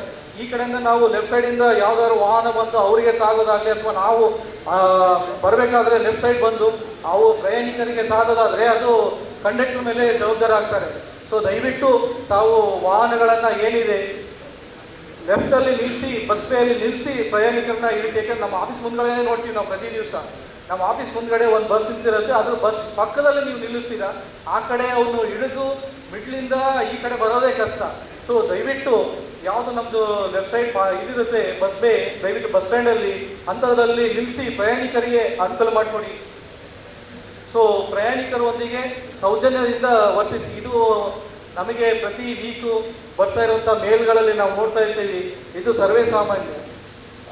ಏಕೆಂದರೆ ಅದೇ 3 ಲಕ್ಷ ಜನ ಜೊತೆಗೆ 3,000 ಜನ ವ್ಯವಹರಿಸೋದು ಇದು ಪ್ರತಿನಿತ್ಯದ ಒಂದು ಸವಾಲಿನ ಕೆಲಸ. ಬಟ್ ಎಷ್ಟೇ ಇದಿದ್ರೂ ನಮ್ಮ ತಾಳ್ಮೆಯನ್ನು ಕಳೆದುಕೊಳ್ಳದೆ ದಯವಿಟ್ಟು ಎಲ್ಲರೂ ಪ್ರಯಾಣಿಕರೊಂದಿಗೆ ತಾಳ್ಮೆಯಿಂದ ವರ್ತಿಸಿ. ಅವರೇನು ಶಾರ್ಟ್ ಡಿಸ್ಟೆನ್ಸಲ್ಲಿ ಇರ್ತಾರೆ, ಇಲ್ಲಿಂದ ಜಾಸ್ತಿ ನಿಮ್ಮದು ಲೆಂತ್ ಇರೋದಿಲ್ಲ. ಬಟ್ ಆ ಒಂದು ಇದರಲ್ಲೇ ತಾವೆಲ್ಲ ಕಿರಿಕ್ ಮಾಡಿಕೊಂಡು ಅದನ್ನು ನಮಗೆ ಕಂಪ್ಲೇಂಟು, ನಾವು ನಿಮಗೆ ಫಾಲೋ ಅಪ್ ಮಾಡಿ ನಿಮಗೆ ನೋಟಿಸ್ ಕೊಟ್ಟು ನಿಮ್ಮ DLಗೆ ಸಸ್ಪೆನ್ಷನ್ನು, ಅದನ್ನೇ ಈ ಪ್ರೊಸೆಸ್ ತುಂಬ ಜಾಸ್ತಿ ಆಗ್ತಾ ಇದೆ. ಆದ್ದರಿಂದ ದಯವಿಟ್ಟು ತಾವೆಲ್ಲ ತಾಳ್ಮೆಯಿಂದ ವರ್ತಿಸಿ ಆ ಪ್ರಯಾಣಿಕರ ಏನು, ಏಕೆಂದರೆ ನೀವಿರೋದೇ ಈ ಒಂದು ಪ್ರಯಾಣಿಕರ ಅನುಕೂಲಕ್ಕಾಗಿ. ನಾನು ನಿಮಗೆ ಏನು ಪರ್ಮಿಟ್ ಕೊಟ್ಟಿರೋದೇ ಒಂದು ಏನು ಪ್ರಯಾಣಿಕರ ನಮಗೇನು ಡಿಮ್ಯಾಂಡ್ ಇದೆ, based on demand you have to serve the people ಅಷ್ಟೇ. ಅದಕ್ಕೆ ಆ ಉದ್ದೇಶಕ್ಕೆ ಕೊಟ್ಟಿದ್ದೀವಿ ತಾನೇ ನಿಮಗೆ ಪರ್ಮಿಟು. ಮತ್ತು ನಿಮಗೆ ಏನು ಈ ಒಂದು ಕೆಲಸ ಇರೋದೇ ಅದು ನಮ್ಮ ಒಂದು ಕೆಲಸವನ್ನು ನಾವು ಸೂಕ್ತ ರೀತಿಯಲ್ಲಿ ನಿರ್ವಹಿಸಿ ಈ ಒಂದು ಏನು ದಕ್ಷಿಣ ಕನ್ನಡದಲ್ಲಿ ಸಾರಿಗೆ ವ್ಯವಸ್ಥೆಯನ್ನು ಇನ್ನಷ್ಟು ಬಲಪಡಿಸಿ ಮುಂದಿನ ದಿನಗಳಲ್ಲಿ, ಏಕೆಂದರೆ ಈಗ ಮಳೆಗಾಲ ಸ್ಟಾರ್ಟ್ ಆಗುತ್ತೆ, ದಯವಿಟ್ಟು ಯಾರು ರನ್ನಿಂಗ್ ಬೋರ್ಡಲ್ಲಿ ಪ್ರಯಾಣಿಕರನ್ನಾಗಲಿ ಅಥವಾ ತಾವಾಗಿ ಯಾರು ಕೂಡ ರನ್ನಿಂಗ್ ಫುಟ್ಬೋರ್ಡ್ ಮೇಲೆ ನಿಲ್ಕೂಡೋದು ಅಂಥದ್ದು ಏನಾದರೂ ಕಂಡು ಬಂದಲ್ಲಿ ಅಂಥವ್ರ ಮೇಲೆ ಪ್ರಕರಣ ದಾಖಲಿಸಲಾಗುವುದು ದಯವಿಟ್ಟು. ಏಕೆಂದರೆ ಸ್ಲಿಪ್ಪರಿ ಇರುತ್ತೆ. ಯಾರಾದರೂ ಈಗ ತಮಗೆಲ್ಲ ಗೊತ್ತಿರೋ ಹಾಗೆ ಸುಮಾರು ಬಸ್ಸಿಂದ ಬಿದ್ದು ಅವಘಡಗಳು ಆಗಿದ್ದಾವೆ. ದಯವಿಟ್ಟು ಯಾವುದೇ ರೀತಿಯಾಗಿ ಫುಟ್ಬೋರ್ಡ್ ಮೇಲಲ್ಲಿ ತಾವಾಗ ಕಂಡಕ್ಟರ್ ಆಗಲಿ ಅಥವಾ ಯಾವುದೇ ಪ್ರಯಾಣಿಕರಾಗಲಿ ಯಾರೂ ಕೂಡ ನಿಲ್ಲತಕ್ಕದ್ದು. ಅಂಥದ್ದು ಏನಾದರೂ ಕಂಡು ಬಂದಲ್ಲಿ ಅಂಥವ್ರ ಮೇಲೆ ಪ್ರಕರಣವನ್ನು ದಾಖಲಿಸಲಾಗುತ್ತೆ. ಸೊ ಇಷ್ಟೆಲ್ಲ ಹೇಳ್ತಾ ಇಲ್ಲಿವರೆಗೂ ತಾಳ್ಮೆಯಿಂದ ಎಲ್ಲರೂ ಏನು ನಮ್ಮ ಯಂಗ್ಸ್ಟರ್ಸ್ ಇದ್ದೀರಾ ಎಲ್ಲರೂ ಕೇಳಿದ್ದಕ್ಕೆ ಧನ್ಯವಾದಗಳನ್ನು ಹೇಳ್ತಾ ನನ್ನ ಒಂದೆರಡು ಮಾತುಗಳನ್ನ ಮುಗಿಸ್ತೇನೆ. ಧನ್ಯವಾದ. ವಂದನೆಗಳು. ಸಹಾಯಕ ಪೊಲೀಸ್ ಪ್ರಾದೇಶಿಕ ಸಾರಿಗೆ ಅಧಿಕಾರಿಗಳಾದ ಶ್ರೀಧರ್ ಮಲ್ನಾಡ್ ಅವರಿಗೆ. ವೇದಿಕೆ ಮೇಲೆ ನಮ್ಮ ಜೊತೆ ಇವತ್ತಿನ ಇಂಥ ಕಾರ್ಯಕ್ರಮದ ಸಂಪನ್ಮೂಲ ವ್ಯಕ್ತಿಗಳಿದ್ದಾರೆ. ಶ್ರೀ ರಾಜೇಂದ್ರ ಭಟ್ ಅವರು ತಮ್ಮನ್ನೆಲ್ಲರನ್ನೂ ಕೂಡ ಉದ್ದೇಶಿಸಿ ಮಾತಾಡ್ತಾರೆ. ಅದಕ್ಕಿಂತ ಮುಂಚಿತವಾಗಿ ನಮ್ಮ ಜೊತೆ ಕೊಯ್ಲಾಡಿ ಸುರೇಶ್ ನಾಯಕ್ ಅವರಿದ್ದಾರೆ. ಸಂಘ ಮತ್ತು ಕೆನರಾ ಬಸ್ ಮಾಲಕರ ಸಂಘದ ಜಂಟಿ ಆಶ್ರಯದಲ್ಲಿ ಇವತ್ತು ಬಸ್ಸು ಮಾಲಕ ಮತ್ತು ಬಸ್ ಚಾಲಕರು ಮತ್ತು ನಿರ್ವಾಹಕರ ಮಾಹಿತಿ ಕಾರ್ಯಾಗಾರದ ಈ ವೇದಿಕೆಯಲ್ಲಿರುವ ಪೊಲೀಸ್ ಉಪಾಯುಕ್ತರಾದ BP ಗಿರೀಶ್ ಕುಮಾರ್ ಅವರೇ, ಸಹಾಯಕ ಪೊಲೀಸ್ ಆಯುಕ್ತರಾದ ನಜ್ಮಾ ಬಾರಿಕರ್ ಅವರೇ, ಪ್ರಾದೇಶಿಕ ಸಾರಿಗೆ ಅಧಿಕಾರಿದ ಶ್ರೀಧರ್ ಮಲ್ನಾಡ್ ಅವರೇ, ರಾಜೇಂದ್ರ ಭಟ್ರೆ, ಈ ಒಂದು ಸದ್ಯತೆ ಮತ್ತು ನಮ್ಮ ಸಂಘದ ಅಧ್ಯಕ್ಷ ಅಜೀಜ್ ಪರ್ತಿಪಾಡಿ ಅವರೆಲ್ಲ ಬಸ್ ಮಾಲಕರ ಚಾಲಕ ಮಿತ್ರರೇ, ಚಾಲಕ ಹಾಗೂ ನಿರ್ವಾಹಕ ಮಿತ್ರರೇ, ವಿಷಯ ಅತ್ಯಂತ ಒಳ್ಳೆಯ ಒಂದು ಕಾರ್ಯಕ್ರಮವನ್ನು ನಮ್ಮೆರಡು ಸಂಘಗಳ ಜಂಟಿ ಆಶ್ರಯದಲ್ಲಿ ಇವತ್ತಿಲ್ಲಿ ನಡೆಸಲಾಗಿದೆ. ಬಹುಶಃ ವೇದಿಕೆಯಲ್ಲಿರುವ ಎಲ್ಲ ಅಧಿಕಾರಿಗಳು ಮಾತಾಡಿದರು. ನೀವೆಲ್ಲರೂ ಈ ಕಾರ್ಯಕ್ರಮದ ಕೇಂದ್ರ ಬಿಂದು ಬಹುಶಃ ರಾಜೇಂದ್ರ ಭಟ್ರ ಭಾಷಣ ಕೇಳಿದ ನಂತರ ಏನು ಅಧಿಕಾರಿಗಳು ನಿಮಗೆ ಸೂಚನೆ ಕೊಟ್ಟಿದ್ದಾರೆ, ಆ ಸೂಚನೆಯನ್ನು ರಾಜೇಂದ್ರ ಭಟ್ರ ಭಾಷಣವನ್ನು ಕೇಳಿ ನೀವು ಖಂಡಿತ ಅದನ್ನು ಪಾಲಿಸ್ತೀರಿ ಅಂತೇಳಿ ನನಗೆ ವಿಶ್ವಾಸ ಇದೆ. ಯಾಕಂದರೆ ರಾಜೇಂದ್ರ ಭಟ್ರು ರಾಷ್ಟ್ರೀಯ ತರಬೇತುದಾರರು. ಅವರ ಭಾಷಣ ನಾನು ತುಂಬ ಕೇಳಿದ್ದೇನೆ. ನಮ್ಮ ಜೀವನದಲ್ಲಿ ಯಾವ್ಯಾವ ಮೌಲ್ಯಗಳು ಬೇಕು ಅದನ್ನೆಲ್ಲವನ್ನು ಅವರು ಹೇಳ್ತಾರೆ. ಬಹುಶಃ ಅವರ ಭಾಷಣ ಕೇಳಿದ ನಂತರ ನಾವು ಆ ಭಾಷಣದ ತುಣುಕುಗಳನ್ನು ಬೆಳಿಗ್ಗೆ ನೆನಪು ಮಾಡಿಕೊಂಡು ನಮ್ಮ ಜೀವನವನ್ನು ಆರಂಭಿಸಿದರೆ ಖಂಡಿತವಾಗಿಯೂ ಏನು ಇವತ್ತು ಸಾರಿಗೆ ಅಧಿಕಾರಿಗಳಿರ್ಬೋದು, ಪೊಲೀಸ್ ಅಧಿಕಾರಿಗಳು ಏನು ಮಾಹಿತಿ ಕೊಟ್ಟಿದ್ದಾರೆ ಅದೆಲ್ಲವನ್ನು ನಮ್ಮ ದಿನನಿತ್ಯದ ಕೆಲಸದಲ್ಲಿ ನಾವು ಆಚರಣೆ ಮಾಡಿದರೆ ಖಂಡಿತ ಅಪಘಾತವೂ ಇರುವುದಿಲ್ಲ ಮತ್ತು ಸಮಾಜದಲ್ಲಿ ಒಳ್ಳೆಯ ಒಂದು ಹೆಸರು ನಮ್ಮ ಸಾರಿಗೆ ಉದ್ಯಮಕ್ಕೆ ಇರ್ತದೆ ಅಂತ ಹೇಳ್ತಾ ಈ ಕಾರ್ಯಕ್ರಮವನ್ನು ಕಾರ್ಯಕ್ರಮಕ್ಕೆ ಉದ್ಘಾಟಕರಾಗಿ ಬಂದ ಪೊಲೀಸ್ ಉಪಾಯುಕ್ತರು, ಅಪರಾಧ ಮತ್ತು ಸಂಚಾರ ಮಂಗಳೂರು ನಗರ ಇವರ BP ದಿನೇಶ್ ಕುಮಾರ್ ಅವರಿಗೆ ನಮ್ಮೆರಡೂ ಸಂಘದ ಪರವಾಗಿ ನಾನು ಧನ್ಯವಾದವನ್ನು ಅರ್ಪಿಸ್ತಾ ಇದ್ದೇನೆ. ಇವತ್ತಿನ ಅಧ್ಯಕ್ಷತೆಯನ್ನು ವಹಿಸಿಕೊಂಡ Melvin J Pinto, Saint Aloysius ವಿದ್ಯಾಸಂಸ್ಥೆ ಮಂಗಳೂರು, ಇವರಿಗೂ ಕೂಡ ನಾನು ಎರಡೂ ಸಂಘದ ವತಿಯಿಂದ ನಾನು ಧನ್ಯವಾದವನ್ನು ಅರ್ಪಿಸ್ತಾ ಇದ್ದೇನೆ. ಮುಖ್ಯ ಅತಿಥಿಗಳಾಗಿ ಬಂದಂಥ ಸೈಂಟ್ ಮೇರೀಸ್ ವಿಶ್ವವಿದ್ಯಾಲಯ ಮಂಗಳೂರು ಪ್ರವೀಣ್ ಮಾರ್ಟಿಸ್ ಅವರಿಗೂ ಕೂಡ ನಾನು ಧನ್ಯವಾದವನ್ನು ಅರ್ಪಿಸ್ತಾ ಇದ್ದೇನೆ. ಸಹಾಯಕ ಪೊಲೀಸ್ ಆಯುಕ್ತರು ನಜ್ಮಾ ಫಾರೂಕ್ ಅವರಿಗೆ ನಮ್ಮೆರಡೂ ಸಂಘದ ವತಿಯಿಂದ ನಾನು ಧನ್ಯವಾದವನ್ನು ಅರ್ಪಿಸ್ತಾ ಇದ್ದೇನೆ. ಪ್ರಾದೇಶಿಕ ಸಾರಿಗೆ ಅಧಿಕಾರಿ ಶ್ರೀಧರ್ ಮಲ್ನಾಡ್ ಅವರಿಗೂ ಕೂಡ ನಮ್ಮೆಲ್ಲರ ಪರವಾಗಿ ಧನ್ಯವಾದವನ್ನು ಅರ್ಪಿಸ್ತಾ ಇದ್ದೇನೆ. ಇವತ್ತಿನ ನಮ್ಮ ಸಂಪನ್ಮೂಲ ವ್ಯಕ್ತಿ ರಾಷ್ಟ್ರೀಯ ಮಟ್ಟದ ತರಬೇತದ ರಾಜೇಂದ್ರ ಭಟ್ರಿಗೂ ಕೂಡ ನಾನು ಧನ್ಯವಾದವನ್ನು ಅರ್ಪಿಸ್ತಾ ಇದ್ದೇನೆ. ದಕ್ಷಿಣ ಕನ್ನಡ ಬಸ್ ಮಾಲಕರ ಸಂಘದ ಅಧ್ಯಕ್ಷರಾದ ಅಜೀಜ್ ಪರ್ತಿಪಾಡಿ ಅವರಿಗೂ ನಿಮ್ಮೆಲ್ಲರ ಪರವಾಗಿ ಧನ್ಯವಾದಗಳು. ನಮ್ಮ ಸಂಘದ ಕೆನರಾ ಬಸ್ ಮಾಲಕರ ಸಂಘದ ಉಪಾಧ್ಯಕ್ಷರಾದ ಜೀವಂದರ್ ಅಧಿಕಾರಿ ಅವರಿಗೂ ಕೂಡ ನಿಮ್ಮೆಲ್ಲರ ಪರವಾಗಿ ಧನ್ಯವಾದಗಳು. ಇವತ್ತಿನ ಈ ಕಾರ್ಯಕ್ರಮದಲ್ಲಿ ಹಾಜರಾದ ಎಲ್ಲ ಬಸ್ ಮಾಲಕರ ಮಿತ್ರರು, ಪೊಲೀಸ್ ಅಧಿಕಾರಿಗಳು, ಬಸ್ ಚಾಲಕ ಮಿತ್ರರು ಮತ್ತು ನಿರ್ವಾಹಕ ಮಿತ್ರರು ಮತ್ತು ದೃಶ್ಯ ಮಾಧ್ಯಮದ ಎಲ್ಲ ಮಿತ್ರರಿಗೆ ವಂದನೆಗಳನ್ನು ಸಲ್ಲಿಸಿದರು. ಶ್ರೀ ಕುಯಿಲಾಡಿ ಸುರೇಶ್ ನಾಯ್ಕ ಅವರಿಗೆ ಎಲ್ಲರೂ ಕೂಡ ಇವತ್ತು ಯಾರು ಕೂಡ ತೆರಳದೆ ಈ ಕಾರ್ಯಕ್ರಮವನ್ನು ಇವರ ಮಾತುಗಳನ್ನು ಇಡುವಂಥ ಸಮಯ. ಶ್ರೀ ರಾಜೇಂದ್ರ ಭಟ್ ಅವರು ಶಿಕ್ಷಕರಾಗಿ ರಾಷ್ಟ್ರೀಯ ಮಟ್ಟದ ತರಬೇತುದಾರರಾಗಿ ನಮಗೆಲ್ಲರಿಗೂ ಕೂಡ ಪರಿಚಯ. ನೀವು ಅನೇಕ ಮಾಧ್ಯಮಗಳಲ್ಲಿ ಅವರ ಒಂದಿಷ್ಟು ವ್ಯಕ್ತಿ ಪರಿಚಯ, ಅವರ ಬಗೆಗಿನ ಒಂದಿಷ್ಟು ಸಂಪನ್ಮೂಲ ವ್ಯಕ್ತಿಗಳನ್ನು ಸಮಾಜಕ್ಕೆ ಪರಿಚಯ ಮಾಡುವಂಥದ್ದು, ತರಬೇತಿ ನೀಡುವಂಥದ್ದು, ವ್ಯಕ್ತಿತ್ವ ವಿಕಸನ ಶಿಬಿರಗಳು, ಎಂಥ ಕಾರ್ಯಕ್ರಮಗಳನ್ನು ಕೂಡ ತಾವೆಲ್ಲರೂ ಕೂಡ ನೋಡಿರ್ಬೋದು. ನಾನು ನಿಮ್ಮ ಜೊತೆ ಇವತ್ತು ಬಹಳ ಪ್ರೀತಿಯಿಂದ ಮಾತಾಡ್ತೇನೆ. ನಿಮ್ಮ ಸಂಸ್ಥೆಯ ಒಬ್ಬ ನಿತ್ಯ ಪ್ರಯಾಣಿಕನಾಗಿ ಮಾತಾಡ್ತೇನೆ. 40 ವರ್ಷಗಳಿಂದ ನಾನು ಖಾಸಗಿ ಬಸ್ಗಳಲ್ಲಿ ಪ್ರಯಾಣ ಮಾಡ್ತೇನೆ, ಬೆಳಿಗ್ಗೆ ಮತ್ತು ಸಂಜೆ. ಇಡೀ ಭಾರತವನ್ನು ಸುತ್ತಾಡ್ಕೊಂಡು ಬಂದಿದ್ದೇನೆ. ಇಡೀ ಭಾರತದ ಎಲ್ಲ ಪ್ಲೇಸ್ಗಳಿಗೆ ಹೋಗಿದ್ದೇನೆ. ಆದರೆ ನನ್ಗೊಂದು ಸತ್ಯ ಏನು ಅಂತ ಹೇಳಿದ್ರೆ, ನಮ್ಮ ಜಿಲ್ಲೆಗಳಲ್ಲಿ ಕರಾವಳಿಯಲ್ಲಿರ್ತಕ್ಕಂತಹ ಸಾರಿಗೆ ವ್ಯವಸ್ಥೆ ಜಗತ್ತಲ್ಲಿ ಎಲ್ಲಿ ಕೂಡ ಇಲ್ಲ.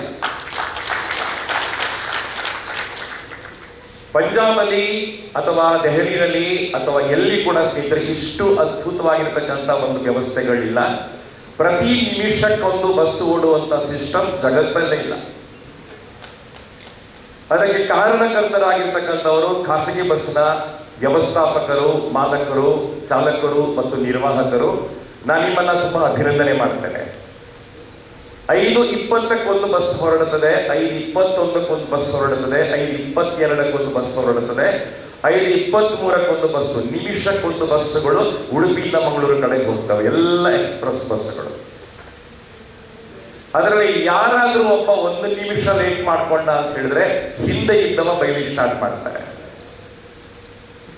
ಉಡುಪಿಗೆ ಮುಟ್ಟುವಾಗ 5 ನಿಮಿಷ ಲೇಟ್ ಆಯ್ತು ಅಂತ ಹೇಳಿದ್ರೆ ಬಸ್ಸಿನಿಂದ ಕೆಳಗೆ ಇಳಿಲಿಕ್ಕೂ ಪುರುಸೊತ್ತಾಗೋದಿಲ್ಲ ಡ್ರೈವರ್ನವರಿಗೆ, ಮೂತ್ರ ಮಾಡ್ಲಿಕ್ಕೂ ಪುರುಸೊತ್ತಿಲ್ಲ, ಕಾಫಿ ಕೊಡ್ಲಿಕ್ಕೆ ಪುರುಸೊತ್ತಿಲ್ಲ, ಬಸ್ ಪುನಃ ಹಿಂದಕ್ಕೆ ಓಡಿಸ್ಬೇಕು. ನಾನು ಭಾವಿಸ್ಕೊಳ್ತೇನೆ ಇವತ್ತು ಆಪರೇಷನ್ ಥಿಯೇಟರ್ಗಳಲ್ಲಿ ಒಬ್ಬ ಸರ್ಜನ್ ಎಷ್ಟು ಒತ್ತಡವನ್ನ ಪಡ್ತಾ ಇದ್ದಾನ ಅದರ 100 ಪಟ್ಟು ಒತ್ತಡವನ್ನ ಒಬ್ಬ ಬಸ್ ಡ್ರೈವರ್ ಇವತ್ತು ಪಡ್ತಾ ಇದ್ದಾನೆ.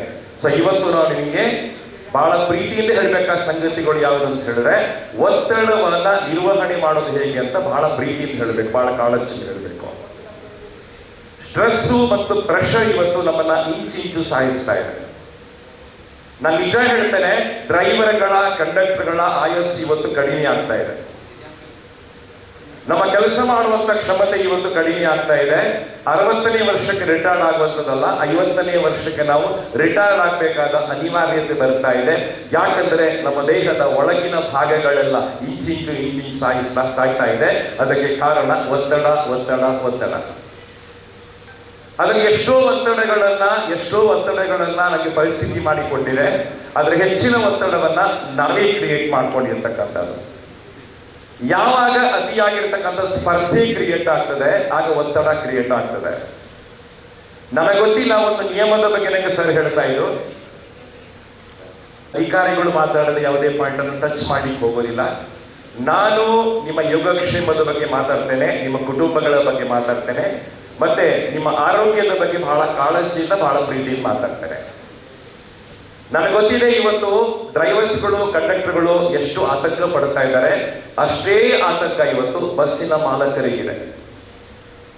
ನೀವು ಭಾವಿಸ್ಕೊಳ್ತೀರಿ ಬಸ್ಸಿನ ಮಾಲೀಕರೆಲ್ಲ ಕಾಂಟೆಸ್ಟ್ ಕಾರ ಓಡಾಡ್ತಾ ಇದ್ದಾರೆ, ದಪ್ಪ ಚೈನ್ ಹಾಕೋತಾರೆ, ಪರ್ಫ್ಯೂಮ್ ಹಾಕೋತಾರೆ, ನಮಗಿಂತ ಸುಖವಾಗಿದ್ದಾರೆ ಅಂತ ನೀವು ಭಾವಿಸ್ಕೊಳ್ತೀರಿ. ಸರ್, ದೇವರ ಆಣೆಗೂ ಇಲ್ಲ, ಬಸ್ಸಿನ ಮಾಲಕರು ಇವತ್ತು ನಿದ್ರೆ ಇಲ್ಲದೆ ಓಡಾಡ್ತಾ ಇದ್ದಾರೆ.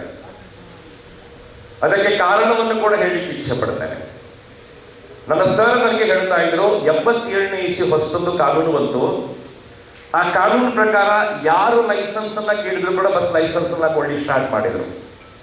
ದುರಂತ ನೋಡಿ, 2,000 ರೂಪಾಯಿ ಯಾರು ಕಟ್ತಾರೆ ಅವ್ರಿಗೆ ಬಸ್ ಲೈಸೆನ್ಸ್ ಗಳನ್ನ ಕೊಡ್ತಾ ಹೋದ್ರು. ಬಿಸಿ ಇಡ್ಲಿಗಳ ಹಾಗೆ ಪರ್ಮಿಟ್ ಗಳನ್ನ ಕೊಡ್ತಾ ಹೋದ್ರು. ಸೊ ಅತಿಯಾಗಿರ್ತಕ್ಕಂತಹ ಟ್ರಾಫಿಕ್ ನಲ್ಲಿ ಇವತ್ತು ನಮ್ಮ ಕರಾವಳಿ ಜಿಲ್ಲೆಗಳು ಕಷ್ಟಪಡ್ತಾ ಇದ್ದಾರೆ. ನಾನು ಬಹಳ ಪ್ರೀತಿಯಿಂದ ಹೇಳ್ತೇನೆ, ಮತ್ತೆ ಹೇಳಲಿಕ್ಕೆ ಇಚ್ಛೆ ಪಡ್ತೇನೆ, ನಿಮಿಷಕ್ಕೊಂದು ಬಸ್ ಓಡಿಸುವಂತದ್ದು ಸುಲಭ ಅಲ್ಲ, ಕಷ್ಟ ಇದೆ, ಬಹಳ ಕಷ್ಟ ಇದೆ. ನಾನು ಇವತ್ತು ಸರ್ಕಾರಿ ಬಸ್ಗಳಲ್ಲಿ ಕೂಡ ಓಡಾಡ್ಕೊಂಡು ನಿಮ್ಗೆ ಹೇಳ್ತಾ ಇದ್ದೇನೆ, ಖಾಸಗಿ ಬಸ್ಸಲ್ಲಿ ಓಡಾಡ್ಕೊಂಡು ಹೇಳ್ತಾ ಇದ್ದೇನೆ, ಸರ್ಕಾರಿ ಬಸ್ಸಲ್ಲಿ ಕೊಡುವಂತ ಸೇವೆ ಏನಿದೆ ಅದಕ್ಕಿಂತ ಅದ್ಭುತವಾದ ಸೇವೆಗಳನ್ನು ಇವತ್ತು ಖಾಸಗಿ ಬಸ್ನವರು ಕೊಡ್ತಾರೆ. ಸರ್ಕಾರಿ ಬಸ್ಗಳಿಗಿಂತ ಅದ್ಭುತವಾದ ಉತ್ತಮವಾದ ಸೇವೆಗಳನ್ನು ಇವತ್ತು ಖಾಸಗಿ ಬಸ್ಗಳು ಕೊಡ್ತಾರೆ. ಅದಕ್ಕೆ ಕಾರಣ ಅಂತ ಹೇಳಿದ್ರೆ ನಮ್ಮ ದನಿಗಳು ತೋರಿಸುವಂತ ಕಾಳಜಿ, ಡ್ರೈವರ್ಗಳು ತೋರಿಸುವಂತ ಪ್ರಾಮಾಣಿಕತೆ ಮತ್ತು ನಿರ್ವಾಹಕರು ತೋರಿಸುವಂತ ಕಾಳಜಿ. ನಾನು ನಿಮ್ಮನ್ನು ಅಪ್ರಿಶಿಯೇಟ್ ಮಾಡ್ತೇನೆ ಮತ್ತು ಅಭಿನಂದನೆ ಮಾಡ್ತೇನೆ. ಉದಯವಾಣಿಯವರು 20ನೇ ವರ್ಷ ಪೂರ್ತಿಯಾದಾಗ ಕುಗ್ರಾಮಗಳನ್ನ ಗುರುತಿಸಿ ಸ್ಪರ್ಧೆಗಳನ್ನ ಮಾಡಿದ್ರು. ಸಣ್ಣ ಗ್ರಾಮಗಳನ್ನ ಗುರುತು ಮಾಡ್ತಾ ಹೋದ್ರು. ನನಗೆ ಬಹಳ ಸಂತೋಷ ಆಗ್ತಾ ಇದೆ. ಇವತ್ತು ನಮ್ಮ ಮಾಲಕರು ಇವತ್ತು ಲಾಭ ನಷ್ಟಗಳನ್ನ ನೋಡ್ತಾ ಇಲ್ಲ, ಲಾಭ ನಷ್ಟಗಳನ್ನ ನೋಡೋದಕ್ಕಿಂತ ಆ ಸಣ್ಣ ಗ್ರಾಮಗಳಿಗೆ ಇವತ್ತು ಖಾಸಗಿ ಬಸ್ಗಳು ಹೋಗ್ತಾ ಇದೆ. ಸಣ್ಣ ಗ್ರಾಮಗಳಿಗೂ ದಕ್ಷಿಣ ಕನ್ನಡ ಉಡುಪಿ ಜಿಲ್ಲೆಯ ಸಣ್ಣ ಗ್ರಾಮಗಳಿಗೆ ಇವತ್ತು ಖಾಸಗಿ ಬಸ್ಗಳು ಓಡ್ತಾ ಇದೆ. ಗ್ರೇಟ್ ಅಲ್ಲ ಇದು? ಗ್ರೇಟ್ ಹೌದಲ್ಲ ಸರ್? ಲಾಭ ನಷ್ಟಗಳ ಪ್ರಶ್ನೆ ಬರೋದಿಲ್ಲ, ಲಾಭ ನಷ್ಟಗಳ ಬಗ್ಗೆ ನಾನು ಮಾತಾಡೋದಿಲ್ಲ. ರಾತ್ರಿ 9:30 ಗಂಟೆಗೆ ಒಂದು ಬಸ್ ಹೊರಡುತ್ತದೆ, ಶಿವಮೊಗ್ಗಕ್ಕೆ ಹೋಗುವಂತ ಬಸ್. ನನ್ನ ಬಸ್ಸಲ್ಲಿ ಪ್ರಯಾಣ ಮಾಡ್ತೇನೆ. ಎಷ್ಟೋ ಹೊತ್ತು ಆ ಬಸ್ಸಲ್ಲಿ 2 ಜನ 3 ಜನ 4 ಜನ ಇರ್ತಾರೆ ಸರ್. ಆ ಬಸ್ಸು ಯಾವತ್ತೂ ಸ್ಟಾಪ್ ಆಗಿಲ್ಲ. ಅದ್ಭುತ ಅಂತ ಅನಿಸೋದು ನನಗೆ. ಬಸ್ಸಲ್ಲಿ ಎಷ್ಟೋ ಸಲ 2 ಜನ 3 ಜನ ಇದ್ರು ಕೂಡ ಬಸ್ ಸ್ಟಾಪ್ ಆಗೋದಿಲ್ಲ. ಯಾಕಂದ್ರೆ ಆ ಬಸ್ಸನ್ನ ಕಾಯುವಂತ ಜನರು ಇರ್ತಾರೆ. 4 ಜನ ಇದ್ರು ಕೂಡ ಬಸ್ ಓಡಿಸ್ತಾರೆ. ಯಾಕೆ ಓಡಿಸ್ತಾರೆ ಸರ್?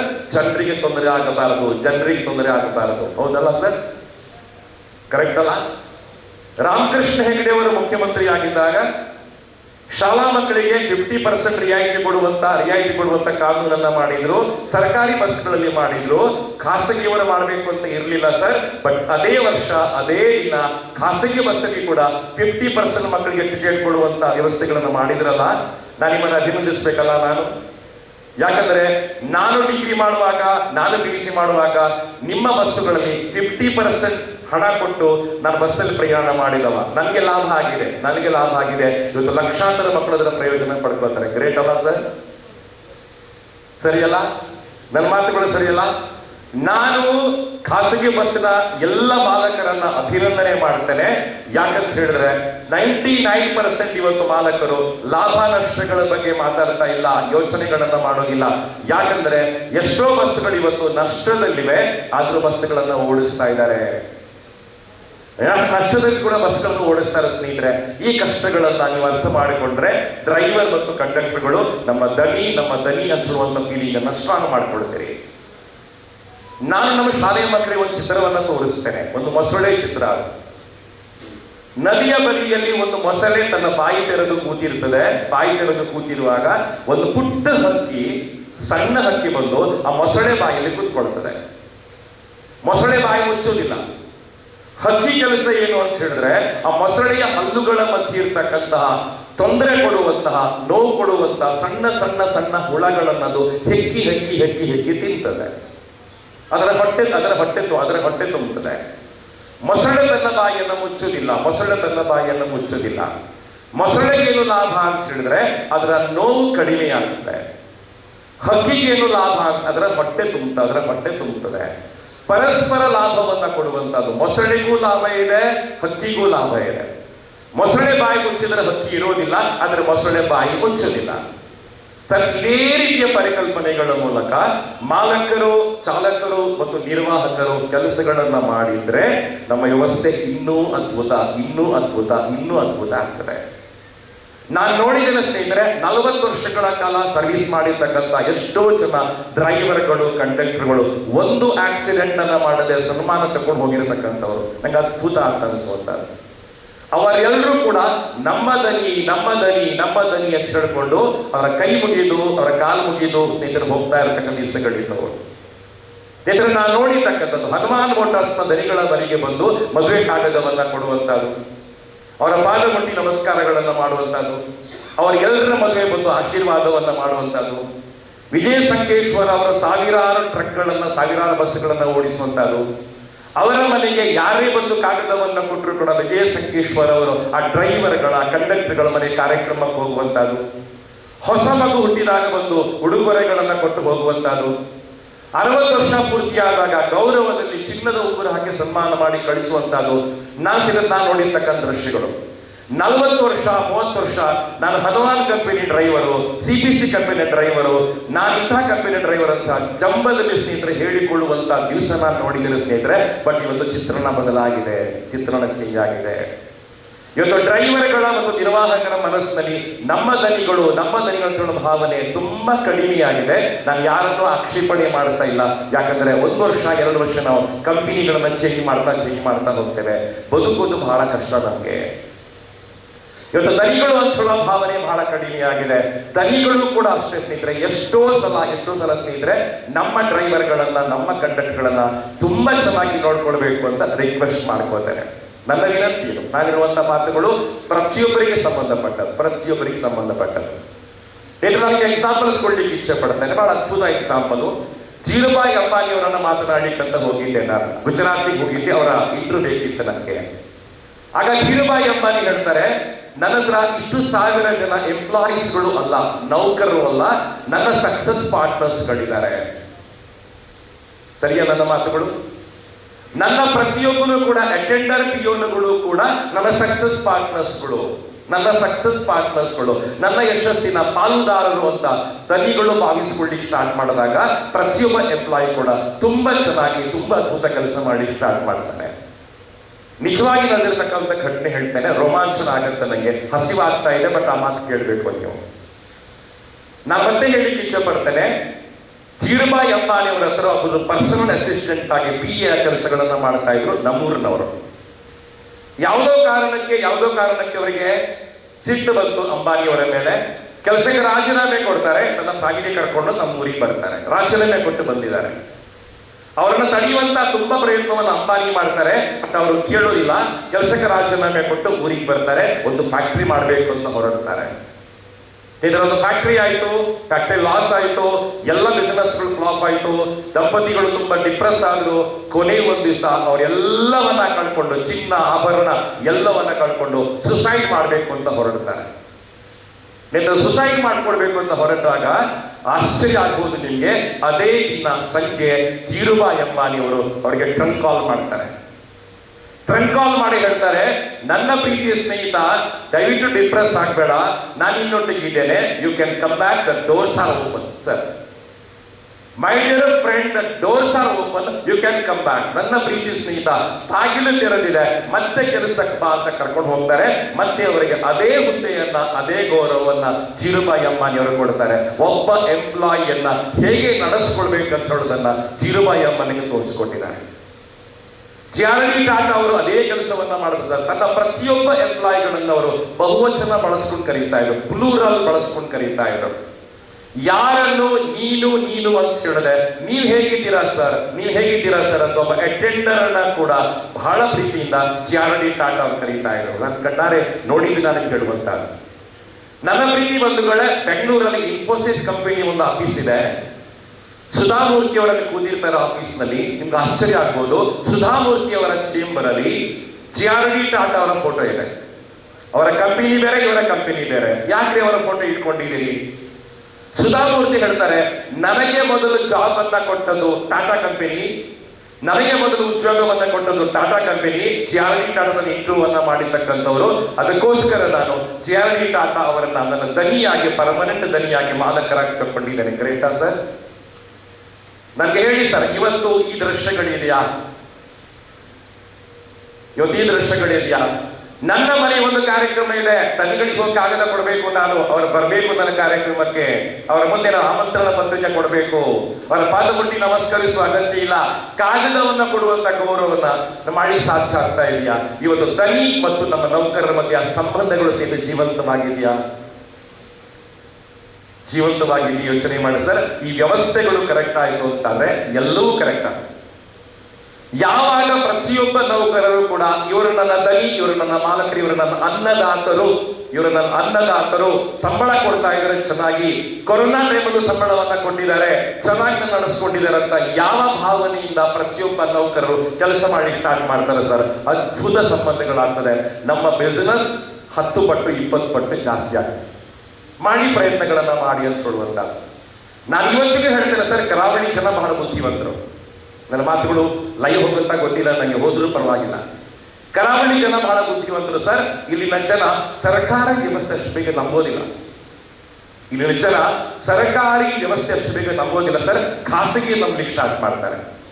ಸರ್ಕಾರಿ ಆಸ್ಪತ್ರೆಗಳನ್ನ, ಸರ್ಕಾರಿ ಬಸ್ಗಳನ್ನ ನಮ್ಮ ಜನ ಬಳಕೆ ಮಾಡೋದು ಕಡಿಮೆ, ಬಟ್ ಖಾಸಗಿಯವರನ್ನ ನಾವು ಜಾಸ್ತಿ ಬಿಲಿ ಮಾಡ್ಕೊಳ್ತೇವೆ. ಆ ನಂಬಿಕೆಯನ್ನ ಉಳಿಸ್ಕೊಳ್ಬೇಕಾದ ಕೆಲಸವನ್ನ ಪ್ರತಿಯೊಬ್ಬರು ಮಾಡಬೇಕಾದ ಅವಶ್ಯಕತೆ ಇದೆ. 87ರ ಒಂದು ಕಾನೂನಿನಿಂದ ನಮಗೆ ಲಕ್ಷಾಂತರ ಸೀಟ್, ಲಕ್ಷಾಂತರ ಪ್ರಾಫಿಟ್ ಬರ್ಲಿಕ್ಕೆ ಸ್ಟಾರ್ಟ್ ಆಯ್ತಾ ಗೊತ್ತಿಲ್ಲ ನನಗೆ. ಅದರ ಬಸ್ಗಳ ಸಂಖ್ಯೆ ಜಾಸ್ತಿ ಆಯ್ತು. ಬಸ್ಗಳ ಸಂಖ್ಯೆ ಜಾಸ್ತಿ ಆಗ್ತಾ ಇದ್ದಾರೆ, ಸಮಸ್ಯೆಗಳು ಕ್ರಿಯೇಟ್ ಆಯ್ತು. ಇವತ್ತು ಕಾಂಪಿಟೇಷನ್ ಜಾಸ್ತಿ ಆಗಿದೆ. ನಾನು ಇಲ್ಲಿರ್ತಕ್ಕಂಥ ಎಲ್ಲ ಡ್ರೈವರ್ ಅಂತ ಕೈ ಮುಗಿದು ವಿನಂತಿ ಮಾಡ್ಕೊಳ್ತೇನೆ. ತುಂಬಾ ಜನ ಇವತ್ತು ಡ್ರೈವರ್ಸ್ಗಳು ಯೂನಿಫಾರ್ಮ್ ಅಲ್ಲಿ ಇದ್ದಾರೆ. 1000 ಮಂದಿ ಕರ್ಕೊಂಡ್ಬನ್ನಿ, 3 ಗಂಟೆ ಮಾತಾಡ್ತಾರೆ. ನಾನು ಚಾಲೆಂಜ್, 1000 ಮಂದಿ ಕರ್ಕೊಂಡು ಕೂರಿಸ್ತಾರೆ, 3 ಗಂಟೆ ಮಾತಾಡ್ಲಿಕ್ಕೆ ಟಾಪಿಕ್ಸ್ ಇದೆ. ನಾನು ಡ್ರೈವರ್ಗಳ ಹತ್ರ ವಿನಂತಿ ಮಾಡ್ಕೊಳ್ತೇನೆ ಸರ್, ನಿಮ್ಮ ಬಸ್ ನಲ್ಲಿ ಡ್ರೈವರ್ನ ಸೀಟ್ ನ ಮುಂಭಾಗದಲ್ಲಿ ದೇವರ ಫೋಟೋ ಹಾಕ್ತೀರಾ ನನಗೆ ಗೊತ್ತಿಲ್ಲ ಸರ್, ಜೀಸಸ್ ಕ್ರೈಸ್ಟ್ ಹಾಕ್ತೀರಾ ಗೊತ್ತಿಲ್ಲ ಸರ್. ನಿಮ್ಮ ಗಂಡ ಹೆಂಡತಿ ಫೋಟೋ ನೀವು ಹಾಕೊಂಡ್ರೆ ಸ್ಪೀಡ್ ಆಟೋಮೆಟಿಕ್ ಕಡಿಮೆ ಆಗ್ತದೆ.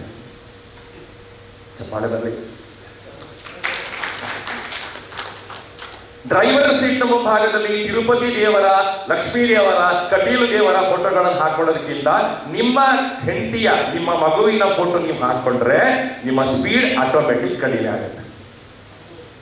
ಕರೆಕ್ಟ್ ಅಲ್ಲ ಸರ್? RTO ಲೈಸೆನ್ಸ್ ಗಳನ್ನ ಕೊಡುವಾಗ ಮಂಗಳೂರಿನಿಂದ ಉಡುಪಿಗೆ 1.25 ಗಂಟೆಯನ್ನ ಕೊಟ್ಟಿದ್ದಾರೆ. 1 ಗಂಟೆ 20 ನಿಮಿಷ ಕೊಡ್ತಾರೆ. ನಾವು ಎಲ್ಲ ನಿಯಮಗಳನ್ನ ಫಾಲೋ ಮಾಡ್ತಾ ಹೋದ್ರೆ ಎಕ್ಸ್ಪ್ರೆಸ್ ಅಲ್ಲಿ ವೇಗವಾಗಿ ಓಡುವಂತ ಅಗತ್ಯ ಇಲ್ಲ ಸರ್.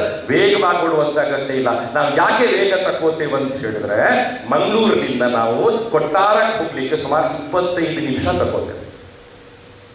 ಹೆಚ್ಚೆಗೊಂದು ಸ್ಟಾಪ್ ಕೊಡ್ತೇವೆ. ಯಾಕಂದ್ರೆ ನನಗೆ ಗೊತ್ತಿಲ್ಲ, ಮಂಗಳೂರು ಹಂಪನಕಟ್ಟೆಯಿಂದ ಸ್ಟಾರ್ಟ್ ಮಾಡಿಕೊಂಡು ಕೊಟ್ಟಾರಕ್ಕೆ ಹೋಗ್ಲಿಕ್ಕೆ 25 ನಿಮಿಷ ತಗೋತೇವೆ.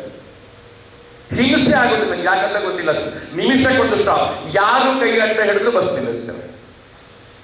ಇಲ್ಲಿ ಹಂಪನಕಟ್ಟಲ್ಲಿ ಸ್ಟಾಪ್ ಇಲ್ಲ, ಅದು ನಮ್ಮ ಬಸ್ಗಳು 5 ಕಡೆ 6 ಕಡೆ ನಿಂತು ಜನ ಹತ್ತಿಸ್ಕೊಂಡು ಹೋಗುವಾಗ ಹಿಂಸೆ ಆಗುತ್ತೆ ನನಗೆ. ಕೊಟ್ಟಾರ ದಾಟಿತ ಮತ್ತೆ ತಕೊಳ್ಳಿ ಕಂಬಳದ ಕೋಣಗಳಾಗಿ ಕೊಡಿಸಿಕ್ ಸ್ಟಾರ್ಟ್ ಮಾಡೋದು. ಹೌದಾ? ತಿದ್ರಿ ಕುಟ್ಟ ಸರಿಯೇನಾದ್ರು ಯಾಕೆ ನಾವು ವೇಗವನ್ನ ತಕ್ಕೋತೀವಿ ಅಂತ ಹೇಳಿದ್ರೆ ಅನಾವಶ್ಯಕವಾದ ಸ್ಟಾಪ್ಗಳನ್ನ ಕೊಡ್ಲಿಕ್ಕೆ ಸ್ಟಾರ್ಟ್ ಮಾಡ್ತೀವಿ. ನನಗೆ ಗೊತ್ತಿಲ್ಲ ಯಾಕಂತ ಹೇಳಿ. ಸರ್ ಒಂದೊಂದು ಊರಲ್ಲಿ ಸರ್ 3 4 ಎಕ್ಸ್ಟ್ರಾ ಸ್ಟಾಪ್ಗಳನ್ನ ಕೊಡ್ತಾ ಹೋದಕೊಳ್ಳೆ ನಮಗೆ ಟೈಮು ಬಹಳ ಒತ್ತಡ ಕೊಡ್ಲಿಕ್ಕೆ ಸ್ಟಾರ್ಟ್ ಆಗ್ತದೆ. ನಮ್ಮ ಸ್ಪೀಡ್ ಜಾಸ್ತಿ ಮಾಡಬೇಕಾದ ಅನಿವಾರ್ಯತೆ ಇದೆ. ಸ್ಪೀಡ್ ಜಾಸ್ತಿ ಆಗ್ಬಿಟ್ಟಿದ್ರೆ ಬ್ರೇಕ್ ಡೌನ್ ಆಗ್ತದೆ. ಅರ್ಥ ಮಾಡ್ಕೊಳ್ಳಿ. ನಮ್ಮ ಮಾನಸಿಕವಾದ ಸಾಮರ್ಥ್ಯಗಳು ಕುಗ್ಗಿ ಹೋಗ್ತಾ ಮತ್ತೆ ಹೇಳ್ತೇನೆ, ನಮ್ಮ ಮಾನಸಿಕ ಸಾಮರ್ಥ್ಯ ಬಹಳ ಕಡಿಮೆ ಇದೆ. ಡ್ರೈವರ್ ಕಂಡಕ್ಟರ್ಗಳಿಗೆ ಸರ್ ವಿಶ್ರಾಂತಿ ಸಿಗ್ತಾ ಇಲ್ಲ, ನಿದ್ರೆ ಕಡಿಮೆ ಆಗ್ತಾ ಇದೆ, ಒತ್ತಡ ಕಡಿಮೆ ಆಗ್ತಾ ಇದೆ. 40ನೇ ವರ್ಷಕ್ಕೆ BP ಶುಗರ್ ಬನ್ನಿ ಸ್ಟಾರ್ಟ್ ಆಗ್ತದೆ ಸರ್. ಇದಕ್ಕೆಲ್ಲ ಕಾರಣ ಒತ್ತಡ. ಒಬ್ಬ ಪ್ರಸಿದ್ಧವಾದ ಮನಃಶಾಸ್ತ್ರಜ್ಞ, ಅವನ ಹೆಸರು BP ಸ್ಕಿನ್ನರ್ ಅಂತ ಹೇಳಿ ಒಂದು ಎಕ್ಸ್ಪೆರಿಮೆಂಟ್ ಅನ್ನ ಮಾಡ್ತಾರೆ. ನನಗೆ ಅರ್ಥ ಆಗೋಲಿಕ್ಕೆ ಬಹಳ ಚೆನ್ನಾಗಿ ಹೇಳ್ತಾರೆ. ಒಂದು ಚಂದವಾಗಿರ್ತಕ್ಕಂಥ ಇಲಿಯ ಗೂಡನ್ನ ಮಾಡಿ ಒಂದು ಆರೋಗ್ಯಪೂರ್ಣವಾಗಿರ್ತಕ್ಕಂಥ ಇಲಿಯನ್ನ ಒಳಗೆ ಹಾಕ್ತಾನೆ. ಅದಕ್ಕೆ ತುಪ್ಪದ ಬಿರಿಯಾನಿ ತಿನ್ನಿಸ್ತಾನೆ, ಎಲ್ಲ ಫುಡ್ ಅನ್ನ ಕೊಡ್ತಾನೆ. ಅದು ಯಾವಾಗ ತಿನ್ಲಿಕ್ಕೆ ಸ್ಟಾರ್ಟ್ ಮಾಡ್ತದೆ ಆಗ ಮಿಯಾವ್ ಅಂತ ಹೇಳುವಂತ ರೆಕಾರ್ಡ್ ಅನ್ನ ಪ್ಲೇ ಮಾಡ್ತಾನೆ. ಟೇಪ್ ರೆಕಾರ್ಡರ್ ಅಲ್ಲಿ ಬೆಕ್ಕಿನ ಧ್ವನಿಯನ್ನ ಹಾಕ್ತಾ ಹೋಗ್ತಾನೆ. ಯಾವಾಗ ತಿನ್ಲಿಕ್ಕೆ ಸ್ಟಾರ್ಟ್ ಮಾಡ್ತದೆ ಅದಕ್ಕೆ ಮಿಯಾವ್ ಹೇಳೋ ಕರ್ಕಶ ಧ್ವನಿ ಕೇಳಿ ಸ್ಟಾರ್ಟ್ ಆಗ್ತದೆ. ಅಲ್ಲಿಗೆ ಅದು ತಿನ್ನೋದನ್ನ ಬಿಟ್ಟು ಭಯದಲ್ಲಿ ಒದ್ದಾಡಿ ಸ್ಟಾರ್ಟ್ ಆಗ್ತದೆ. ಏನಾಯ್ತು ಅಂದ್ರೆ ಸರ್, 1 ವಾರ ಎಕ್ಸ್ಪೆರಿಮೆಂಟ್ ಮಾಡಿದ ಮೇಲೆ ಅವನ ಇಲಿಯನ್ನು ತೆಗೆದು ಡಿಸೆಕ್ಷನ್ ಮಾಡ್ತಾನೆ, ಅದನ್ನ ಕತ್ತರಿಸ್ತಾನೆ. ಅದರ ಒಳಭಾಗವನ್ನ ನೋಡಿದಾಗ ಆಶ್ಚರ್ಯ ಆಗತ್ತೆ ಅವನಿಗೆ. ಆ ಇಲಿಯ ದೇಹದ ಒಳಗಿನ ಭಾಗದ ಅಂಗಗಳೆಲ್ಲ ಅದರ ಪ್ರಾಯಕ್ಕಿಂತ 10 ಪಟ್ಟು ಜಾಸ್ತಿ ಸ್ನೇಹಿತರೆ ಕೆಟ್ಟು ಹೋಗಿದ್ದವು. ಯಾವಾಗ ಇಲ್ಲಿ ಒತ್ತಡ ಸ್ಟಾರ್ಟ್ ಆಗುತ್ತೆ ಸರ್, ನಮ್ಮ ಡೈಜೆಷನ್ ಸ್ಲೋ ಆಗ್ತದೆ. ಯಾವಾಗ ಇಲ್ಲಿ ಒತ್ತಡ ಸ್ಟಾರ್ಟ್ ಆಗ್ತದೆ, ನಮ್ಮ ಆಹಾರ ಜೀರ್ಣ ಆಗುವ ಪ್ರಕ್ರಿಯೆ ಸ್ಲೋ ಆಗ್ತದೆ. ಯಾವಾಗ ಇಲ್ಲಿ ಒತ್ತಡ ಜಾಸ್ತಿ ಆಗುತ್ತೆ ಸರ್, ನಮ್ಮ BP ಶುಗರ್ಗಳು, ರಕ್ತದ ವೇಗ ಜಾಸ್ತಿ ಆಗ್ತದೆ, BP ಶುಗರ್ಗಳು ಸ್ಟಾರ್ಟ್ ಆಗ್ತದೆ. ಸ್ನೇಹಿತರೆ ಮತ್ತೆ ವಿನಂತಿ ಮಾಡ್ಕೊಳ್ಳುತ್ತೇನೆ, ಯಾವುದೇ ಡ್ರೈವರ್ಗಳು ಕಂಡಕ್ಟರ್ಗಳು ವಿನಂತಿ ಮಾಡ್ಕೊಳ್ತೇನೆ ಸರ್, ವಿರಾಟ್ ಕೊಹ್ಲಿ ತರ ಅಗ್ರೆಸಿವ್ ಆಗಿ ಹೋಗುವಂತ ಅಗತ್ಯ ಇಲ್ಲ ಸರ್. MS ಧೋನಿ ತರ ಕೂಲ್ ಆಗಿದ್ರೆ ಒಳ್ಳೆಯದು. ಕರೆಕ್ಟ್ ನನ್ನ ಮಾತುಗಳು? ವಿರಾಟ್ ಕೊಹ್ಲಿ ತನಕ ಸ್ನೇಹಿತರ ಅಗ್ರೆಸಿವ್ ಆಗಿ ಆಕ್ರಮಣಕಾರಿಯಾಗಿ ನಿಮ್ಮ ಆರೋಗ್ಯವನ್ನ ಹಾಳು ಮಾಡ್ಕೋಬೇಡಿ ಸರ್. ಕೈ ಮುಗಿದು ಕೇಳ್ಕೊಳ್ತೇನೆ, ಪ್ರತಿಯೊಬ್ಬ ಡ್ರೈವರ್ಗೆ ಅವರ ಸಂಸಾರ ಇದೆ, ಕುಟುಂಬ ಇದೆ, ಮಕ್ಕಳಿದ್ದಾರೆ, ಮೊಮ್ಮಕ್ಕಳಿದ್ದಾರೆ ಸರ್. ಯಾಕೆ ನಮ್ಮ ಆರೋಗ್ಯವನ್ನು ಹಾಳು ಮಾಡ್ಕೊಳ್ತಾರೆ ಗೊತ್ತಿಲ್ಲ. ವಿಕೆಟ್ ನ ಹಿಂದೆ ನಿಂತು ಇಷ್ಟು ಕೂಲ್ ಆಗಿ ತಲೆ ಒಳಗೆ ಐಸ್ ಪ್ಯಾಕ್ ಇಟ್ಕೊಂಡು ನಿಂತ್ಕೋತಾನಲ್ಲ ಸರ್ MS ಧೋನಿ ತರ ಆಗ್ಲಿಕ್ಕೆ ಪ್ರಯತ್ನ ಮಾಡಿ ಸರ್. ವಿರಾಟ್ ಕೊಹ್ಲಿ ಬೇಡ ನಮಗೆ, ಆ ಅಗ್ರೆಷನ್ ಆಕ್ರಮಣಕಾರಿತನ ಬೇಡ. ಕರೆಕ್ಟಾ? ಮತ್ತೆ ರಿಕ್ವೆಸ್ಟ್ ಮಾಡ್ಕೊತಾನೆ, ನಿಮ್ಮ ಕಣ್ಣಿನ ಮುಂದೆ ನಿಮ್ಮ ಮಗುವಿನ, ನಿಮ್ಮ ಹೆಂಡತಿಯ ಫೋಟೋ, ನಿಮ್ಮ ತಾಯಿ ಫೋಟೋ ಹಾಕೊಂಡ್ರೆ ಸ್ನೇಹಿತರೆ ಅಪಘಾತಗಳು ಆಟೋಮೆಟಿಕ್ ಕಡಿಮೆ ಆಗ್ತವೆ. ಅತಿ ಹೆಚ್ಚು ಟ್ಯಾಕ್ಸ್ ವಸೂಲು ಮಾಡುವಂತ ಕರಾವಳಿ ಜಿಲ್ಲೆ ಕರ್ನಾಟಕ. ಅತಿ ಹೆಚ್ಚು ಟ್ಯಾಕ್ಸ್ ವಸೂಲು ಮಾಡ್ತಾ ರೋಡ್ ಟ್ಯಾಕ್ಸ್ ಗಳನ್ನ. ರಸ್ತೆಗಳು ಯಾಕೆಷ್ಟು ಕೆಟ್ಟದಾಗಿವೆ ನನಗೆ ಗೊತ್ತಿಲ್ಲ ಸರ್, ಸರಿ ಮಾಡ್ಲಿಕ್ಕೆ ಆಗಲ್ಲ. ಈಗ ರಸ್ತೆಗಳು ಯಾಕೆಷ್ಟು ಕೆಟ್ಟು ಹೋಗಿವೆ, ಹೊಸದಾಗಿ ಆಗಿರ್ತಕ್ಕಂಥ ಹೈವೇಗಳು ಯಾಕೆ ಹೊಂಡ ಬಿದ್ದಿವೆ ನನಗೆ ಗೊತ್ತಿಲ್ಲ. ಆ ಹೊಂಡ ತಪ್ಪಿಸಿ ಏನಾಗ್ತಾ ಇದೆ, ಸಣ್ಣ ಹೊಂಡ ತಪ್ಪಿಸಿ ಹೋಗಿ ದೊಡ್ಡ ಹೊಂಡಕ್ಕೆ ಬಸ್ಸುಗಳು ಬೀಳ್ತಾ ಇದೆ. ಬಸ್ಸುಗಳು ಹಾಳಾಗ್ತವೆ, ಡ್ರೈವರ್ಗಳ ಆರೋಗ್ಯ ಹಾಳಾಗ್ತದೆ, ಕಂಡಕ್ಟರ್ ಮಾನಸಿಕ ನೆಮ್ಮದಿ ಹಾಳಾಗ್ತದೆ. ನಾನು ಪ್ರೀತಿಯಿಂದ ಹೇಳ್ತೇನೆ, ರೂಲ್ಸ್ಗಳ ಬಗ್ಗೆ ಮಾತಾಡೋದಿಲ್ಲ, ಪ್ರಯಾಣಿಕನಾಗಿ ಹೇಳ್ತೇನೆ ಸರ್. ನನಗೆ ಆತಂಕ ಆಗೋದು ಯಾವಾಗ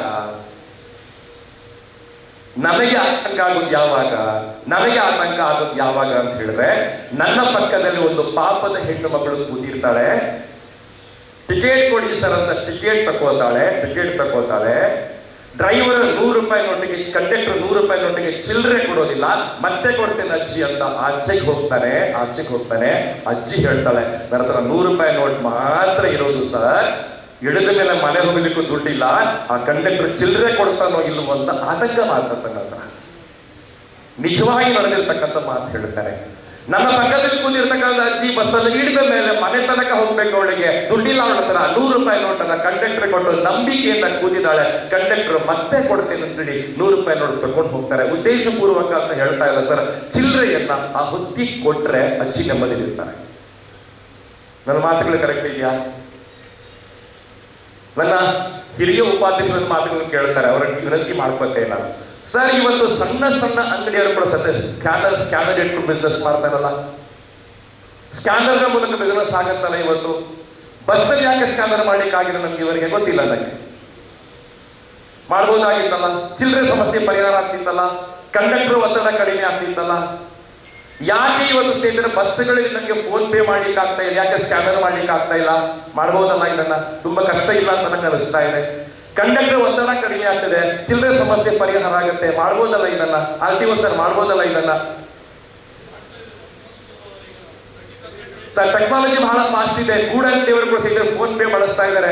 ಯಾಕೆ ಬಸ್ಸಲ್ಲಿ ಇವತ್ತು ಕಂಡಕ್ಟರ್ಗಳಿಗೆ ಫೋನ್ ಪೇ ಬಳಸಲಿಕ್ಕೆ ಆಗ್ತಾ ಇಲ್ಲ?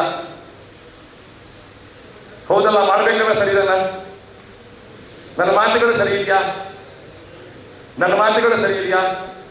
ನಾನು ವಿಶೇಷವಾಗಿ ಡ್ರೈವರ್ಗಳ ವಿನಂತಿ ಮಾಡ್ಕೋತೇನೆ, ನೀವು ಬಸ್ಸಲ್ಲಿ ಡ್ರೈವಿಂಗ್ ಮಾಡ್ತಾ ಇರುವಾಗ ನಿಮಿಷಕ್ಕೊಮ್ಮೆ ಕನ್ನಡಿ ನೋಡ್ತಾ ತಲೆ ಕೂದಲನ್ನು ಬಾಚ್ಕೊಳ್ಳಿ ಸ್ಟಾರ್ಟ್ ಮಾಡಿದ್ರೆ ಹಿಂದೆ ಕೂತವರಿಗೆ ಆತಂಕ ಆಗ್ತದೆ. ಆಚೆ ಬಸ್ ಮತ್ತು ಈಚೆ ಬಸ್ನವರ ನಿಂತುಕೊಂಡು ರಸ್ತೆ ಮಧ್ಯದಲ್ಲಿ ಜಗಳ ಮಾಡಿ ಸ್ಟಾರ್ಟ್ ಮಾಡಿದ್ರೆ ನಮಗೆ ಆತಂಕ ಆಗ್ತದೆ.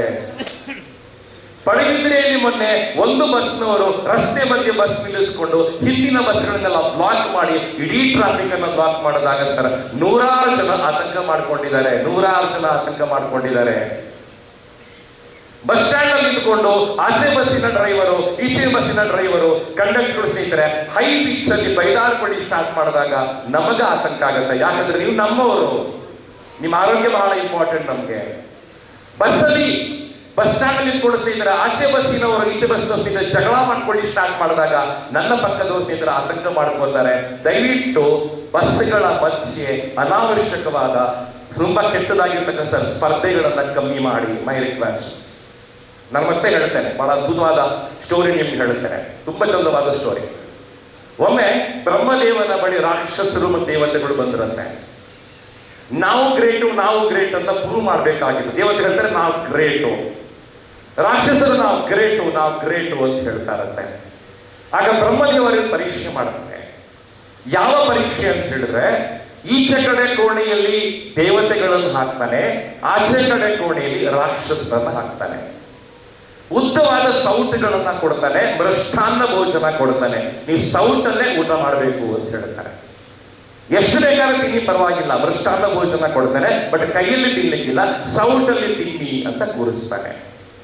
1 ತಿಂಗಳಾದ ಮೇಲೆ ಬಾಗಿಲು ತೆರೀತಾನೆ, ರಾಕ್ಷಸರು ಹೊರಗೆ ಬರ್ತಾರೆ. ಸಪೂರ ಆಗಿ ಸಾಯ್ಲಿಕ್ಕೆ ರೆಡಿ ಆಗಿದ್ದಾರೆ, ಸಪೂರ ಆಗಿದ್ದಾರೆ, ತುಂಬಾ ವೀಕ್ ಆಗಿದ್ದಾರೆ. ದೇವತೆಗಳು ತುಂಬಾ ಸ್ಟ್ರಾಂಗ್ ಆಗಿ, ಡಬಲ್ ಸ್ಟ್ರಾಂಗ್ ಆಗಿ ತೂಕ ಜಾಸ್ತಿ ಮಾಡ್ಕೊಂಡು ಬಂದಿದ್ದಾರೆ. ಈಗ ಬ್ರಹ್ಮದೇವ CC ಕ್ಯಾಮರಾ ಹಾಕಿ ತೋರಿಸ್ತಾನೆ. ದೇವತೆಗಳು ಎಂತ ಮಾಡಿದ್ರು, ರಾಕ್ಷಸರಿಗೆ ಎಂತ ಮಾಡಿದ್ರು, CC ಕ್ಯಾಮರಾ ಹಾಕಿ ಬ್ರಹ್ಮದೇವ ತೋರಿಸ್ತಾನೆ. ರಾಕ್ಷಸರು ಏನ್ ಮಾಡ್ತಿದ್ರು ಅಂತ ಹೇಳಿದ್ರೆ, ಉದ್ದವಾದ ಸೌಟ್ನಲ್ಲಿ ಅನ್ನ ತೆಗೆದು ತಿಂಡಿ ಕತ್ತ ಮೇಲೆ ತಗೊಂಡು ಹೋದಾಗ ಅನ್ನ ಕೆಳಗೆ ಬೀಳ್ತಿತ್ತು. ಪ್ರತಿ ಸಲ ಪ್ರಯತ್ನ ಮಾಡಿದಾಗ ಸೌಟ್ ಉದ್ದ ಇದ್ದ ಕಾರಣ ಅನ್ನ, ಸಾಂಬಾರು, ಪಾಯಸ ಕೆಳಗೆ ಬೀಳ್ತಿತ್ತು, ಊಟ ಮಾಡ್ಲಿಕ್ಕಾಗಲಿಲ್ಲ. ಆದ್ರೆ ದೇವತೆಗಳು ಬಹಳ ಬುದ್ಧಿವಂತರು. ಹೇಗಂತ ಹೇಳಿದ್ರೆ, ಇವನ ಸೌಟಲ್ಲಿ ಅವನ ಬಾಯಿ ಕೊಡುತ್ತಿಲ್ಲ, ಅವನ ಸೌಟಲ್ಲಿ ಇವನ ಬಾಯಿ ಕೊಡುತ್ತಿಲ್ಲ. ಮೃಷ್ಟಾನ್ನ ಭೋಜನವನ್ನ ಅದ್ಭುತ ಊಟ ಮಾಡಿದ್ದಾರೆ. ನಮ್ಮ ಎಲ್ಲ ಬಸ್ಸಿನ ಡ್ರೈವರ್ಗಳು, ಕಂಡಕ್ಟರ್ಗಳು, ಎಲ್ಲ ಮಾಲಕರು ಸ್ನೇಹಿತರೆ ಎಲ್ಲರೂ ವಿನಂತಿ ಮಾಡ್ಕೊಳ್ತಾರೆ, ಸರ್ ನಾವು ರಾಕ್ಷಸರ ಹಾಗೆ ಮಾಡ್ಕೊಳ್ಳೋ ಅಗತ್ಯ ಇಲ್ಲ ಸ್ನೇಹಿತರೆ. ಪರಸ್ಪರ ಸಹಕಾರದ ಮೂಲಕ ಎಲ್ಲರೂ ಬೆಳೆಯ ಸಾಧ್ಯ ಆಗ್ತದೆ. ಪರಸ್ಪರ ಸಹಕಾರದ ಮೂಲಕ ಸ್ನೇಹಿತರೆ ಒಬ್ಬರನ್ನೊಬ್ಬರು ಚಂದ ಮಾಡುತ್ತಿದ್ದು ಸಪೋರ್ಟ್ ಮಾಡ್ಲಿಕ್ಕೆ ಆಗ್ತದೆ. ಒಂದು ಕಾಲದಲ್ಲಿ ರಿಕ್ಷಾ ಡ್ರೈವರ್ಗಳು ಸ್ನೇಹಿತರೆ, ರಿಕ್ಷಾ ಚಾಲಕರು ಸ್ನೇಹಿತರೆ ಫೈಟ್ ಮಾಡಿ ಸ್ಟಾರ್ಟ್ ಮಾಡಿದ್ರು. ನಿಮ್ಗೆ ಹೇಳುತ್ತೆ ನನ್ನ ಪ್ರೀತಿ ಮಾತುಗಳನ್ನು. ಇದು ರಿಕ್ಷಾ ಚಾಲಕರಿಂದ ಫೈಟ್ ಮಾಡೋದನ್ನ ಬಿಟ್ಟಿದ್ದಾರೆ, ಕ್ಯೂ ಫಾಲೋ ಮಾಡ್ತಾರೆ.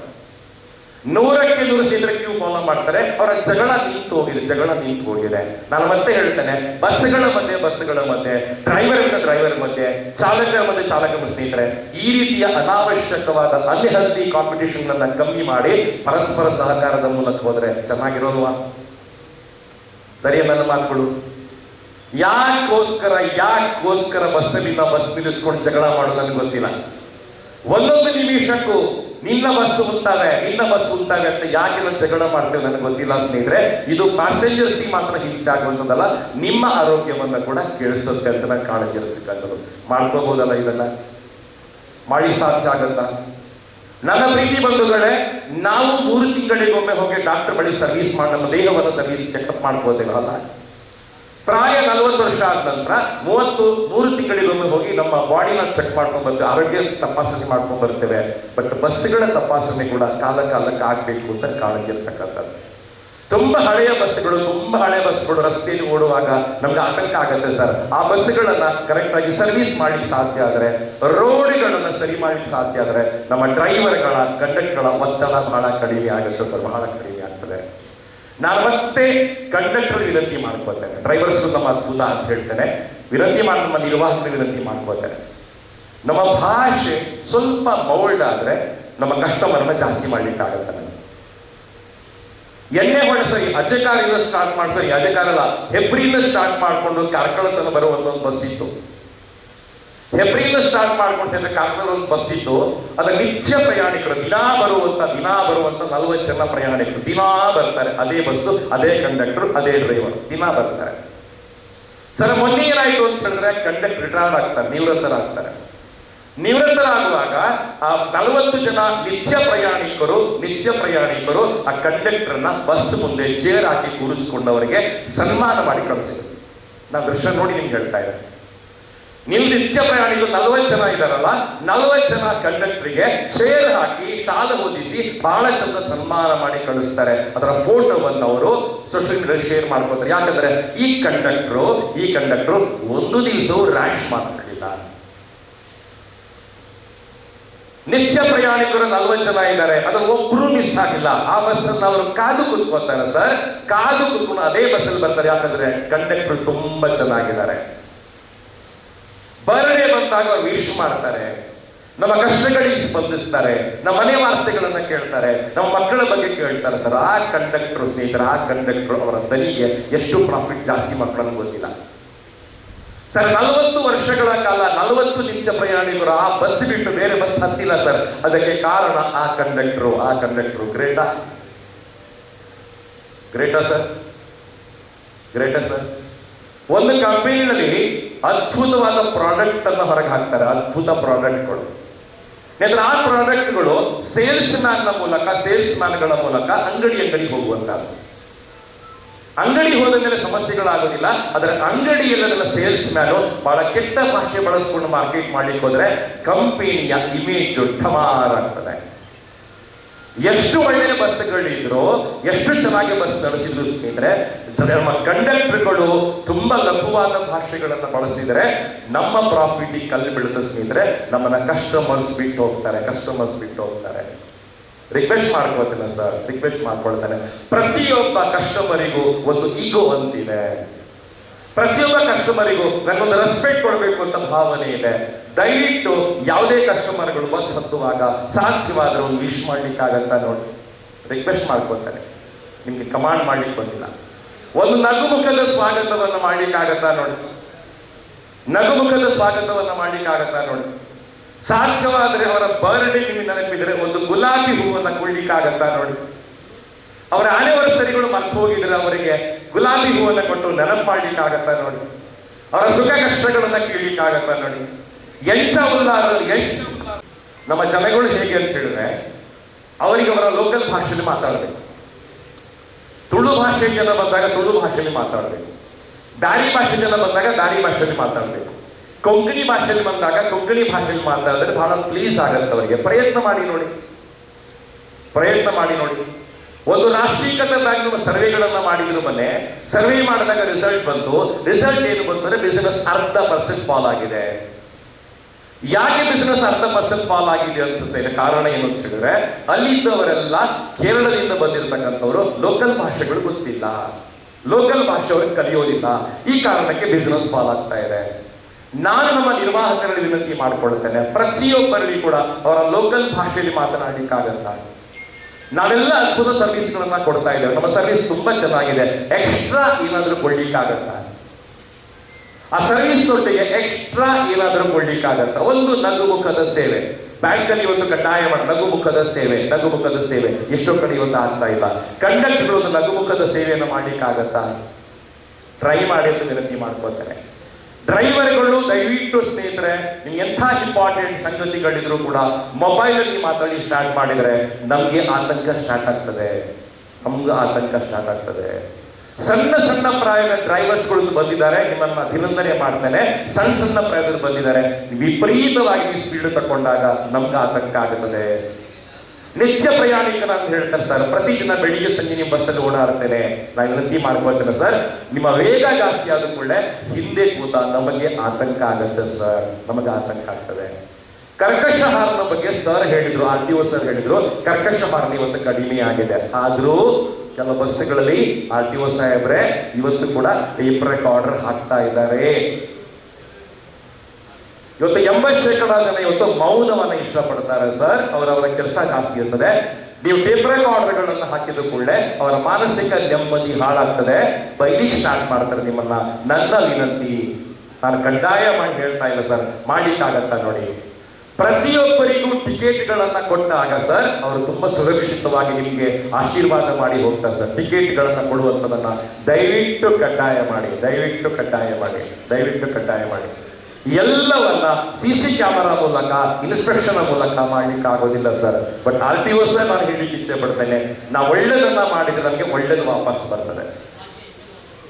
ನಾವು ಒಳ್ಳೆದನ್ನ ಸೇವನೆ ಮಾಡ್ತಾ ಹೋದ್ರೆ ಒಳ್ಳೇದು ವಾಪಸ್ ಬರ್ತದೆ, ಕೆಟ್ಟದನ್ನ ಮಾಡ್ತಾ ಹೋದ್ರೆ ಕೆಟ್ಟದು ವಾಪಸ್ ಬರ್ತದೆ. ಕರ್ಮ ತೀರಿ ಹೋಗುತ್ತೆ. ನಾನು ರಿಕ್ವೆಸ್ಟ್ ಮಾಡ್ಕೊಳ್ತೇನೆ ನಿಮ್ಮ ಹತ್ರ, ಸರಳವಾದ ಭಾಷೆಯಲ್ಲಿ ಮಾತಾಡುವಂಥದ್ದು, ಸೌಮ್ಯವಾದ ಭಾಷೆಯಲ್ಲಿ ಮಾತಾಡುವಂಥದ್ದು, ಮೆತ್ತಗಿನ ವಾಯ್ಸಲ್ಲಿ ಮಾತಾಡುವಂಥದ್ದು, ನಗು ಮುಖದಲ್ಲಿ ಮಾತಾಡುವಂಥದ್ದನ್ನ ಮಾಡ್ತಾ ಹೋದ್ರೆ ನಿಮ್ಮ ಕಸ್ಟಮರ್ಗಳು ಜಾಸ್ತಿ ಆಗ್ತಾರೆ. ನಾನು 2ನೇ ಪಾಯಿಂಟ್ಸ್ ನನ್ನ ಮಾತನ್ನು ಮುಗಿಸ್ತೇನೆ, ನನ್ನ ಟೈಮ್ ಮುಗಿಯಿತು. 2 ಪಾಯಿಂಟ್ಸ್ ಹೇಳ್ತೇನೆ. ಮಹಾತ್ಮ ಗಾಂಧೀಜಿ ಹೇಳ್ತಾರೆ, ಕಸ್ಟಮರ್ ಇಸ್ ಗಾಡ್. ಗ್ರಾಹಕರು ನಮ್ಮ ದೇವರು. ಹೌದೇನ್ರಿ ನನ್ನ ಪ್ರೀತಿ ಬಂಧುಗಳು? ಹೌದಾ?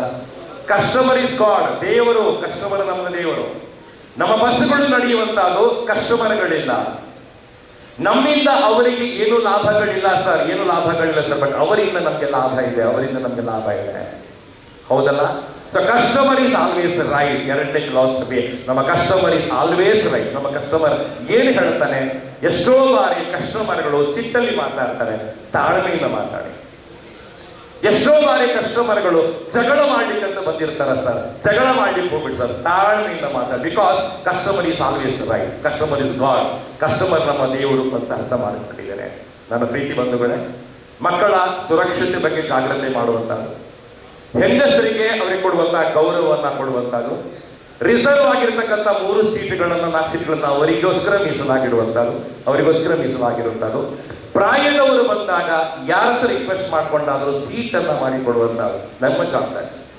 ನಾನು ಮತ್ತೆ ವಿನಂತಿ ಮಾಡ್ಕೊತೇನೆ, ಯಾರೋ ಪ್ರಾಯದವರು ಬರ್ತಾರೆ, ಬಸ್ಸಲ್ಲಿ ಜಾಗ ಇಲ್ಲ, ಬಂದಿದ್ದಾರೆ ಬಸ್ಸಲ್ಲಿ, ಹತ್ತಿ ಆಗಿದೆ ಬಸ್ಸಲ್ಲಿ, ಅವರಿಗೆ ಸೀಟನ್ನ ಮಾಡಿಕೊಡೋದು ನಮ್ಮ ಜವಾಬ್ದಾರಿ. ಅವ್ರು ನಿಮ್ಮನ್ನ ಆಶೀರ್ವಾದ ಮಾಡಿ ಹೋಗ್ತಾರ ಸರ್, ಆಶೀರ್ವಾದ ನಮ್ಮನ್ನು ಬೆಳೆಸ್ತಾ ಹೋಗ್ತದೆ. ಮಾಡೋಣ. ಒಂದು ಕ್ರಾಂತಿಕಾರಕವಾದ ಬದಲಾವಣೆ ನಮಗೆ ಟ್ರಾಫಿಕ್ ಅಲ್ಲಿ ಆಗ್ಬೇಕು ಅಂತ ಆಸೆ ಇದೆ.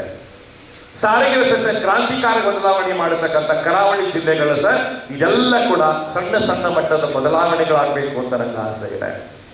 ಗ್ರಾಹಕರು ಖುಷಿ ಪಡುವಂತ ವ್ಯವಸ್ಥೆ ಇದೆ ಸರ್, ಎಕ್ಸೈಟ್ಮೆಂಟ್ ಅಲ್ಲಿ ಕ್ರಿಯೇಟ್ ಮಾಡಬೇಕು ಅಂತ ಆಸೆ ಇದೆ. 2024 ಸ್ನೇಹಿತರೆ, ಇವತ್ತಿನ ತಾರೀಕಿಂದ ಸ್ಟಾರ್ಟ್ ಮಾಡಿಕೊಂಡು ನಮ್ಮ ವ್ಯವಹಾರವನ್ನ ಜಾಸ್ತಿ ಮಾಡುವಂತದ್ದು, ಕಸ್ಟಮರ್ ಸಂಬಂಧವನ್ನ ಜಾಸ್ತಿ ಮಾಡುವಂತದ್ದು, ಕಸ್ಟಮರ್ ಅನ್ನ ಪ್ರೀತಿಸುವಂತದ್ದು, ನಮ್ಮ ಗ್ರಾಹಕರನ್ನ ಪ್ರೀತಿಸುವಂತದ್ದು, ಅನಾವಶ್ಯಕವಾದ ಸ್ಪರ್ಧೆಗಳನ್ನ ಕಮ್ಮಿ ಮಾಡುವಂತದ್ದು, ಕಂಟ್ರೋಲ್ ಆಗಿರ್ತಕ್ಕಂಥ ಕಾಂಪಿಟೇಷನ್ ಗಳನ್ನ ಕಮ್ಮಿ ಮಾಡುವಂತದ್ದು, ಮೆತ್ತಗಿನ ವಾಯ್ಸಲ್ಲಿ ಮಾತಾಡುವಂತದ್ದು. ನನ್ನ ಕೊನೆಯ ಮಾತು ನಾನು ಪ್ರೀತಿಯಿಂದ ಹೇಳ್ತೇನೆ, ತೊಟ್ಟಿಲ ಒಳಗೆ ಮಲಗಿರ್ತಕ್ಕಂಥ ಮಗು ಅಮ್ಮ ಯಾವುದೋ ಕಾರಣಕ್ಕೆ ಒಂದು ಸಿಟ್ಟಲ್ಲಿ ಬೈಲಿ ಸ್ಟಾರ್ಟ್ ಮಾಡ್ತಾನೆ. ಮಗು ಅಳುತ್ತಲ್ಲ, ಯಾಕೆ ಮಗು ಅಳುತ್ತದೆ? ಮಗುವಿಗೆ ಭಾಷೆ ಬರೋದಿಲ್ಲ ಸರ್. ಮಗು ಅಳುತ್ತಲ್ಲ, ಯಾಕೆ ಅಳುತ್ತದೆ? ತೆಲುಗಲ್ಲಿ ಬೈದ್ರು ಒಂದೇ, ತಮಿಳ್ ಬೈದ್ರು ಒಂದೇ, ಮಗು ಅಳುತ್ತಲ್ಲ. ಯಾಕೆ ಅಳುತ್ತೆ ಅಂತ ಹೇಳಿದ್ರೆ, ಸಣ್ಣ ಪ್ರಾಯದ ಮಕ್ಕಳಿಗೆ ಕೂಡ ಮುಖದ ಭಾವನೆಗಳನ್ನ ರೀಡ್ ಮಾಡಿ ಗೊತ್ತಿದೆ. ಅದೇ ತಾನೇ ಹುಟ್ಟಿರ್ತಕ್ಕಂಥ ಮಕ್ಕಳಿಗೆ ಕೂಡ ತಾಯಿಯ ಮೃದುವಾದ ಫೀಲಿಂಗ್ ಗೊತ್ತಾಗುತ್ತೆ. ಅದೇ ತಾನೇ ಹುಟ್ಟಿರ್ತಕ್ಕಂಥ ಮಗುವಿಗೆ ಕೂಡ ತಾಯಿಯ ಲಿಪ್ ಮೂವ್ಮೆಂಟ್ ಅನ್ನ ರೀಡ್ ಮಾಡೋ ಶಕ್ತಿ ಇದೆ. ಅದೇ ತಾನೇ ಹುಟ್ಟಿರ್ತಕ್ಕಂಥ ಮಗುವಿಗೆ ಕೂಡ ಸೌಮ್ಯವಾದ ಭಾಷೆಯಲ್ಲಿ ಮಾತಾಡಿದ್ರೆ ಕನೆಕ್ಟ್ ಆಗ್ತದೆ, ಟಚ್ ಆಗ್ತದೆ, ಭಾವನಾತ್ಮಕವಾಗಿ ರೆಸ್ಪಾಂಡ್ ಮಾಡಿ ಸ್ಟಾರ್ಟ್ ಮಾಡ್ತಾರೆ. ನನ್ನ ಮಾತುಗಳು ಸರಿ ಇದೆಯಾ ಸರ್? ಹಾರ್ಶ್ ಆಗಿರ್ತಕ್ಕಂಥ ಕಠೋರವಾಗಿರ್ತಕ್ಕಂಥ ಮಾತುಗಳಿಗಿಂತ ಮೆತ್ತನೆಯ ಮೃದುವಾದ ಮಾತುಗಳು ಹೆಚ್ಚು ರಿಸಲ್ಟ್ಸ್ ನಮ್ಗೆ ಕೊಡ್ತವೆ. ಮತ್ತೆ ಮತ್ತೆ ಪ್ರಯಾಣಿಕರು ನಮ್ಮ ಬಸ್ಸಲ್ಲಿ ಬನ್ನಿ ಪ್ರಯತ್ನ ಮಾಡ್ತಾರೆ. ಪ್ರಯತ್ನಿಸೋಣ, ನಾವೆಲ್ಲ ಟ್ರೈ ಮಾಡೋಣ. ನಾನೇನಾದ್ರೂ ತಪ್ಪು ಹೇಳಿದ್ರೆ ಖಂಡಿತ ಕ್ಷಮಿಸಿಬಿಡಿಲ್ಲ, ನನ್ನ ತಪ್ಪು ಹೇಳಿಲ್ಲ ನನಗೆ ಗೊತ್ತಿದೆ. ಬಟ್ ಹಸಿದವರ ಮುಂದೆ ಇಷ್ಟೊತ್ತು ನಾನು ಮಾತಾಡಬಾರ್ದು. RTO ಸರ್ ಕೂತು ನನ್ನ ಮಾತನ್ನು ಕೂತಿ ಕೇಳಿದ್ರೆ ಅವ್ರಿಗೆ ಥ್ಯಾಂಕ್ಸ್ ಹೇಳ್ತೇನೆ. ಮತ್ತೆ ಈ ಬಸ್ ಮಾಲಕರ ಸಂಘದ ಕಾಳಜಿ ಬಹಳ ಅದ್ಭುತವಾಗಿರ್ತಕ್ಕಂಥದ್ದು. ಕಾಲ ಕಾಲಕ್ಕೆ ನಾವು ಟ್ಯಾಕ್ಸ್ಗಳನ್ನ ಕಟ್ಕೊಂಡು ಸರ್ಕಾರವನ್ನು ಬಳಸ್ತಾ ಇದ್ದೇವೆ ಸರ್. ಕರೆಕ್ಟ್ ಆಗಿ ಟ್ಯಾಕ್ಸ್ ಕಟ್ಟುವಂತವ್ರು ನಾವು, ಸರಿಯಾಗಿ ಟ್ಯಾಕ್ಸ್ ನಾವು ಕಟ್ತೇವೆ. ನಿಮ್ಗೆಲ್ಲ ಧನ್ಯವಾದಗಳನ್ನು ಸಲ್ಲಿಸ್ತೇನೆ. ಎಲ್ಲರ ಸಂಬಂಧಗಳು ಚೆನ್ನಾಗಿರ್ಲಿ. ಮೊಸಳೆ ಮತ್ತು ಮೊಸಳೆ ಬಾಯಿ ಒಳಗಿರ್ತಕ್ಕಂಥ ಪುಟ್ಟ ಹಕ್ಕಿ, ಮೊಸಳೆ ಮತ್ತು ಮೊಸಳೆ ಬಾಯಿ ಇರ್ತಕ್ಕಂಥ ಪುಟ್ಟ ಹಕ್ಕಿ ನೆನಪಿಟ್ಕೊಂಡ್ರೆ ಪರಸ್ಪರ ಸಪೋರ್ಟ್ ಮಾಡ್ತಾನ ಬೆಳೀತಾ ಹೋಗ್ಬೋದು. ಎಲ್ಲರಿಗೂ ಧನ್ಯವಾದಗಳು. ಮತ್ತೆ ಮತ್ತೆ ಭೇಟಿಯಾಗೋಣ.